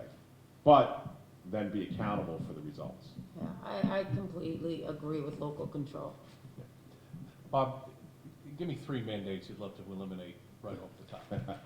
Well, Part 154 is probably the biggest one, and that's an SED regulation that I know you have no control over, but Part 154 was enacted during the Obama administration. We had a huge amount of unaccompanied minors that impacted a couple schools on Long Island in particular, but those costs that are associated with that at William Floyd cost us almost $3 million annually, just that one regulation mandate.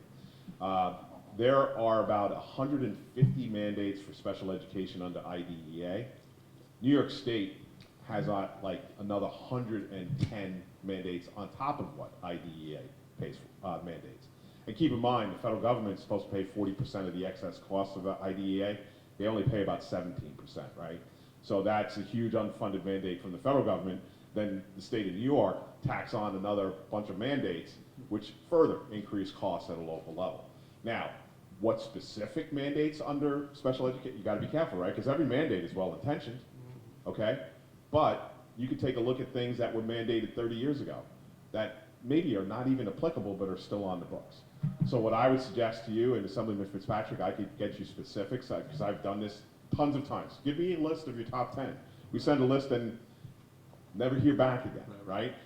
Maybe try pilot mandate relief, right? Maybe you get approval at the state level to say, you know what, in Suffolk County, we want to pilot mandate relief for this issue because our schools are telling us there's a better way to do it. Let's pilot it for a little bit and then test it out and see. Because when the tax cap came in place, there was a promise of mandate relief. We haven't seen that. What have we seen? More mandates, more increased costs, which we, as boards of education, don't have control over, and we have to pass it along to who? The local property taxpayer. As a board member, I used to get frustrated every time boards were blamed for the high property taxes. When I first got on the board in William Floyd in 2003, 67 cents of every dollar was covered in state aid. When I left at the end of December 2021, it was down to 47 cents of every dollar covered in state aid. So where did that shift take place? Every time there's a mandate passed with no funding.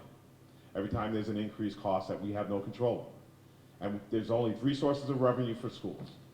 Title grants from the federal government, state aid, property taxes. That's it. So every time somebody comes up with a great idea up in Albany, says, hey, you know what? Let's mandate this to be taught in our schools because it means a lot to me and I think it's going to be great. And everybody's an expert on public education because we all went to school, right? If it can help one child, and I say, well, if it only helps one child, that's a terrible program. Exactly. Sorry. So again, start to look at, talk to your superintendents, your business officials. You had a question as far as, well, staffing ratios, what should the cap be? That's what I want to get. What should the cap be? Well, you know what? Talk to ASBO, right? They probably have a range of figures that would recruit and retain people for SROs or security guards that are retired law enforcement. And keep in mind, we talk about retired police. I hired a lot of retired corrections officers, right, who were experts at verbal judo. That's a phrase that my friend Jim Kearney came up with when I was on the board. So again, mandate relief, I'll send you a list. And then I'll follow up with you to see how we're doing on the relief. But there's a lot. There's tens of millions of dollars for each individual district in mandates either from Albany and the federal government that really need to be looked at hard.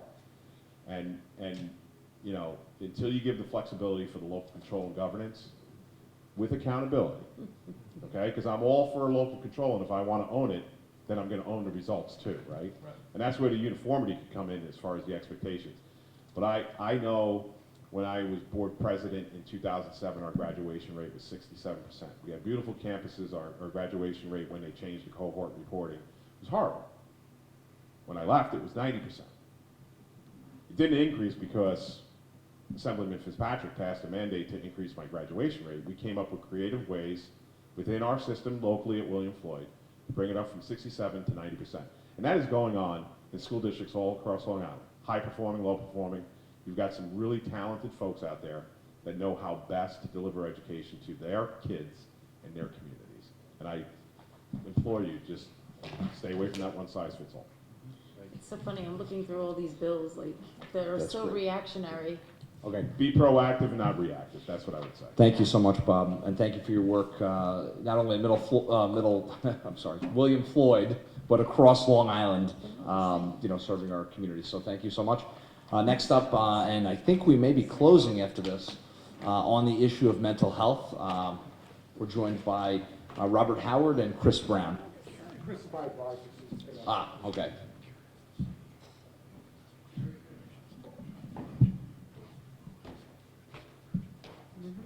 Wow, the last one, you all get to go.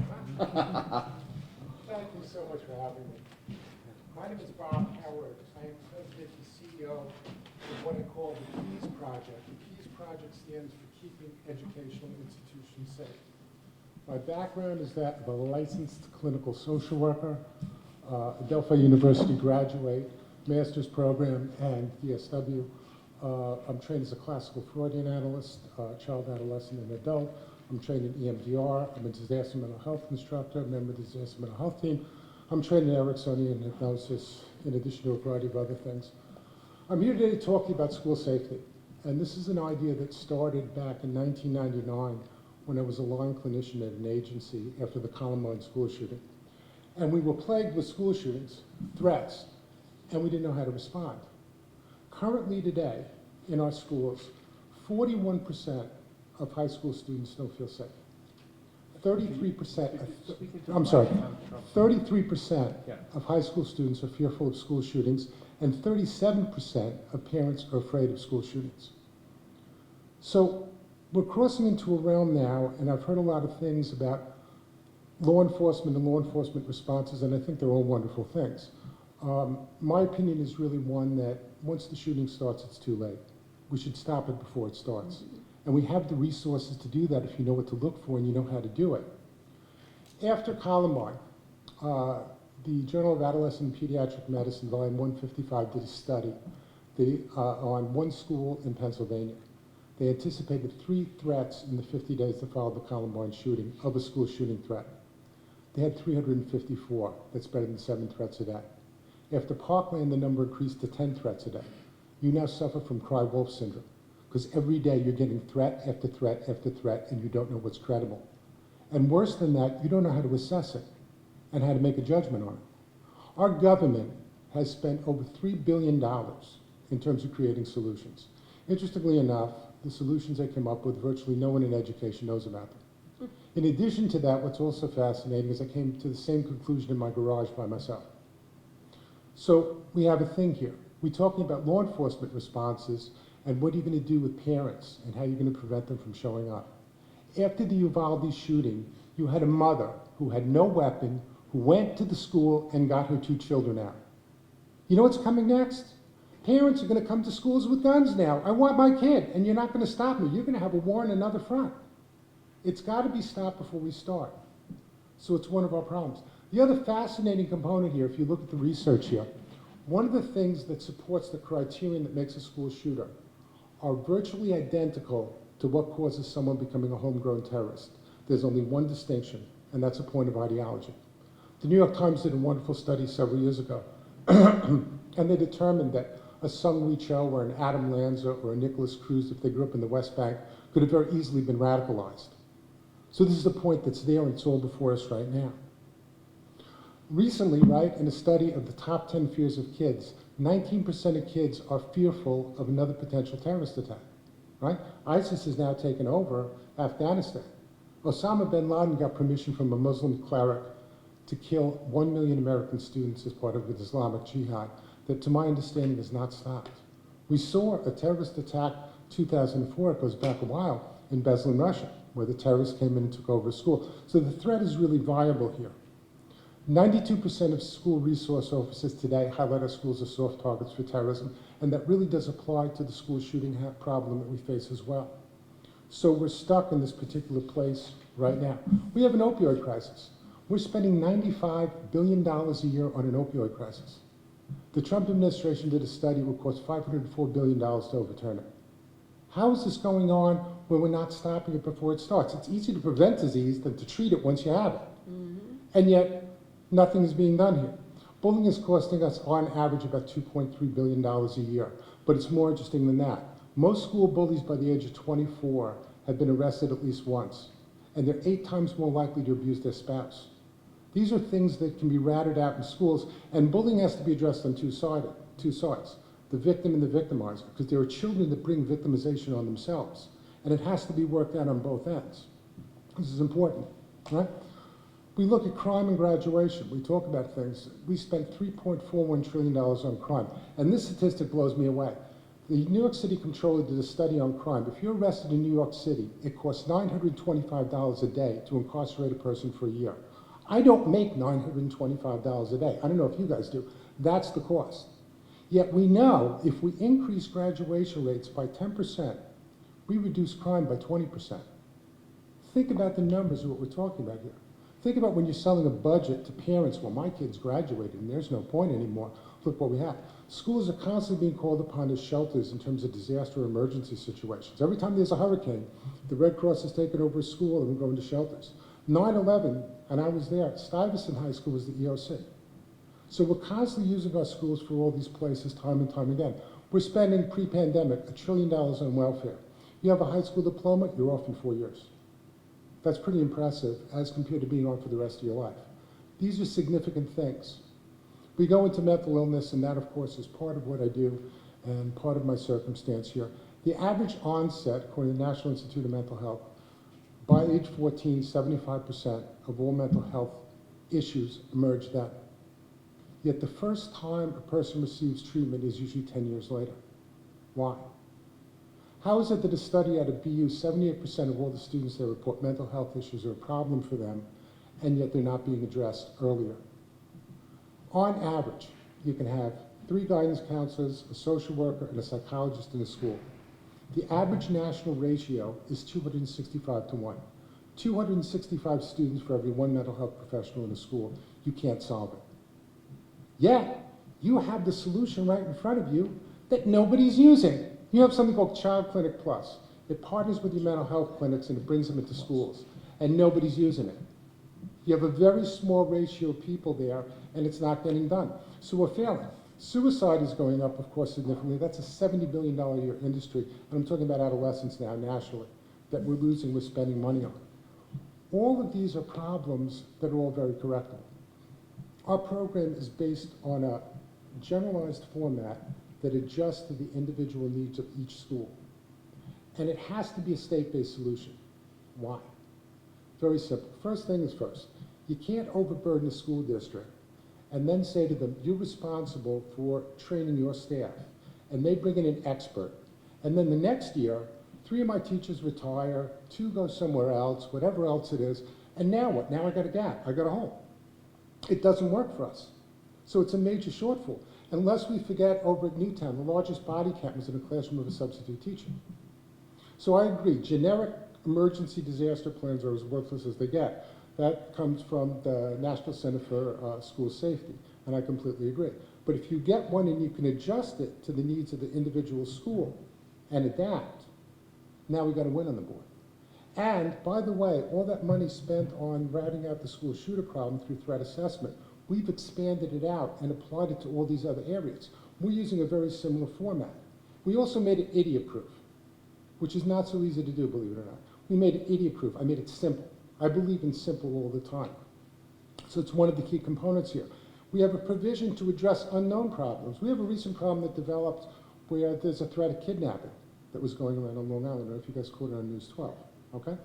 We believe in using places like the New York State Center for School Safety as an information hub, so that we're not working as a group of individuals anymore, we're all working together. So if you have a problem, you should have a resource that you can go to for information. Or if you're doing something really well, the other gentleman improved graduation rates. He went from 60% to 90. What did they do? And why aren't we all doing it? That's an important reference here. And we can't work as individuals anymore. You want talking about technology and cameras? There's a very famous position that was called the Moscow Rules during the Cold War. It was rules for spies. And one of the provisions was, never rely on technology, it'll always let you down. You always need backup plans and alternate options in order to be able to protect your student population. So we've come up with a way to do this. And this is the fun part. You're gonna like this one. Because we're talking about funding. I'll make you $1 billion the first year. I'll make you $100 million every year moving forward at a cost of nothing to buy, because I'll do it through federal grants, nothing to implement, and I'll do it in a one-day training. And if you're interested in hearing more about it, I'd love to have an opportunity to present the program to you in its entirety. That would take about 35 minutes. I'm a little long-winded, but I do cover a lot of material in terms of being able to offer you some options and some answers. I'd like to respond also to your statement you made before about school suspensions and the concept of doing that. That comes from a study by a man named Russell Rumberger in 2015, and they determined in California that school suspensions had a deleterious effect on student population, and the state was losing $35 million a year in state aid by suspending students. So that was the position that caused that to be overturned. We had a discussion before about VADAR, the Violent Disruptive Incident Reporting System. That is dramatically underreported. Why? You don't want your school to be classified as unsafe. And if you do under the provisions of No Child Left Behind, at the district's own expense, you must send that child to another school. Well, if, as he said before, if I'm a new principal, you think I'm doing that? We're not getting that. It's not happening. So these are the things that are going on time and time again, and there's a way for us to really balance this out. Information sharing makes sense. And we have a coded system that we use. I call it the traffic light system. It's green, it's yellow, it's red, in terms of assessing the degree of hazard and the point of how we intervene. We streamlined the threat assessment process and made it simple.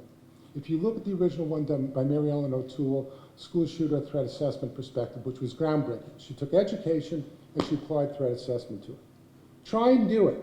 It's so lengthy, it would take you 6 days. We don't have 6 days. I don't have the resources to do that. It doesn't make any sense. So we came up with a different version, supporting aspects of really more mental health-based interventions to overturn the problem. We treat it earlier, we stop it before it starts. It's so simple to do if we give it the opportunity. You talked about armed security guards before. There's problems with that. Arming teachers is a separate cover, but armed security guards is a problem. They did a study, excuse me one second. They did a study, a man named Jim Lindell in the late 70s, early 1980s on law enforcement. Between 28 and 32% of all police officers were shot with their own weapons. So we created a system called gun retention on how to take guns away from people. I did the training. You guys all saw the James Bond movie, License to Kill? I'm sure you all did, right? In the movie, he had something called the signature gun. There's a kid, a 10th grader, he's now in college, who created the signature gun. It only works for that one person. It molds to their hand. Nobody else can use it. So if someone takes it from them, you can actually have that kind of weapon on campus. That makes more sense to me than some of the other options. I'd give you a $6 solution, I won't say it on camera, in terms of how to really safeguard a classroom if someone breaks in and weaponizes something that will take the edge off this very quickly. I just don't want it to go public because I don't want the residuals of that developing. But these are some of the notions that we have here that are in play and that we can use to really overturn our difficulty.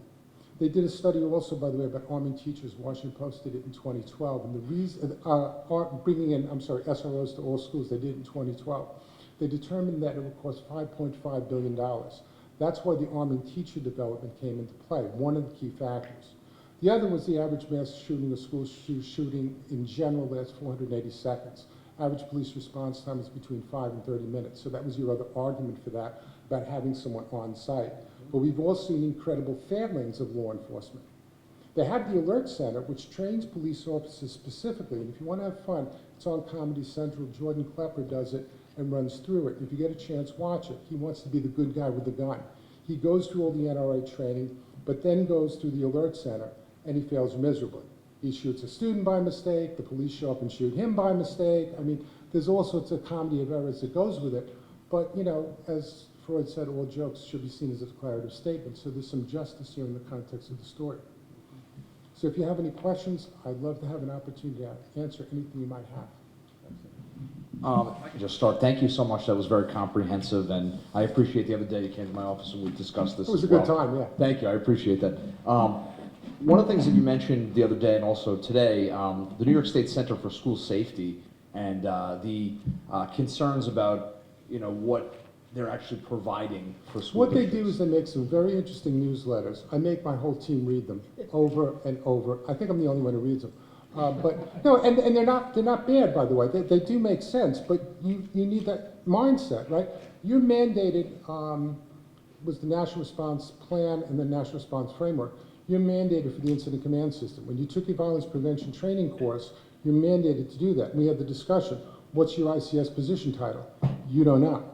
We did another version of this, the one that I talked to you about is one version of this. The second one would be on a variant of ICS that's user-friendly for schools and converts to the national system in times of major crisis.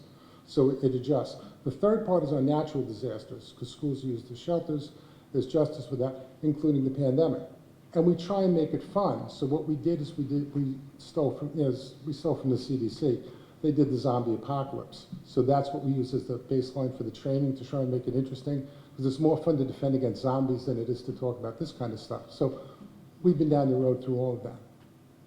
Okay, thank you. So, and you would have other recommendations of, you know, what this entity maybe could be doing. And I probably should have asked that question to the previous speakers, but I think as we travel the state, something we're looking at is what kind of clearinghouse, what kind of information can be provided that's actually worthwhile, and maybe, and by the way, that newsletter could be worthwhile, but making sure people actually, you know, look at that and read that and enjoy that. The problem you have is this. When Governor Pataki instituted Project SAFE, Schools Against Violence in Education, in 1999, it went as a memorandum. Nobody was trained. There's no training. You need to take people through a series of steps and show them how it works. And that's everybody. You've had school custodians nationwide talk kids down. You've had teacher aides talk kids down from school shooting. Everyone. Your comment here, school safety is a shared responsibility. We all should be on the same page in terms of our baseline theoretical approach. But like all things, it should change. And the program, like I said, has an inherent component to it. I highlight the New York State Center for School Safety to do that. That just like the framers of the Constitution knew there'll be changes in the future, we have amendments. Same rule applies here. There's going to be change. I don't know what bad things are going to come in the future, but something's going to develop down the road. We should all work together to solve it. And if we come up with a cheaper or better solution, it just makes sense. We can't work as a group of individuals before. This program we can do in one day. I can balance it out. We can do it on teacher conference day, and I can get everyone on the same page. We can pre and post test everyone, and we can show significant results. I appreciate that, and I know you did offer to give that, you know, kind of a preview presentation. We might do a Zoom call at some point and have some of the members involved with that. If we had some upstate members that would be interested as well. Whatever you'd like to do. We try and make it entertaining, Yeah. but what I do is the first two-thirds I build up straw men and knock them down. I tell you why you can't go these other avenues, and then I lead you to the right place and take you there. I appreciate that. Additional questions? Thank you so much. I think that's a great way to end off with the mental health component, and Bob, you and I will definitely be in touch on this as well. Thank you for taking the time to be with us tonight. My pleasure. Thank you. Yes, absolutely. Is there anyone else here who would like to speak? I think we've gotten everyone. There were a number of groups that actually sent written testimony, so we do have that, and the information we've captured, we have it on video, and we're going to be posting that, and we will continue these hearings, and we'll be working on a report. So just as a closing, Mike, would you like to close that as well? I just want to thank not only my colleagues here, but everyone that took time out of their day and their night to provide us with information and new insight. I learned a few things tonight, and I'm very appreciative. And I plan on following up, and I'm looking forward to all the other information we're going to gather throughout our visits around the state. Thank you.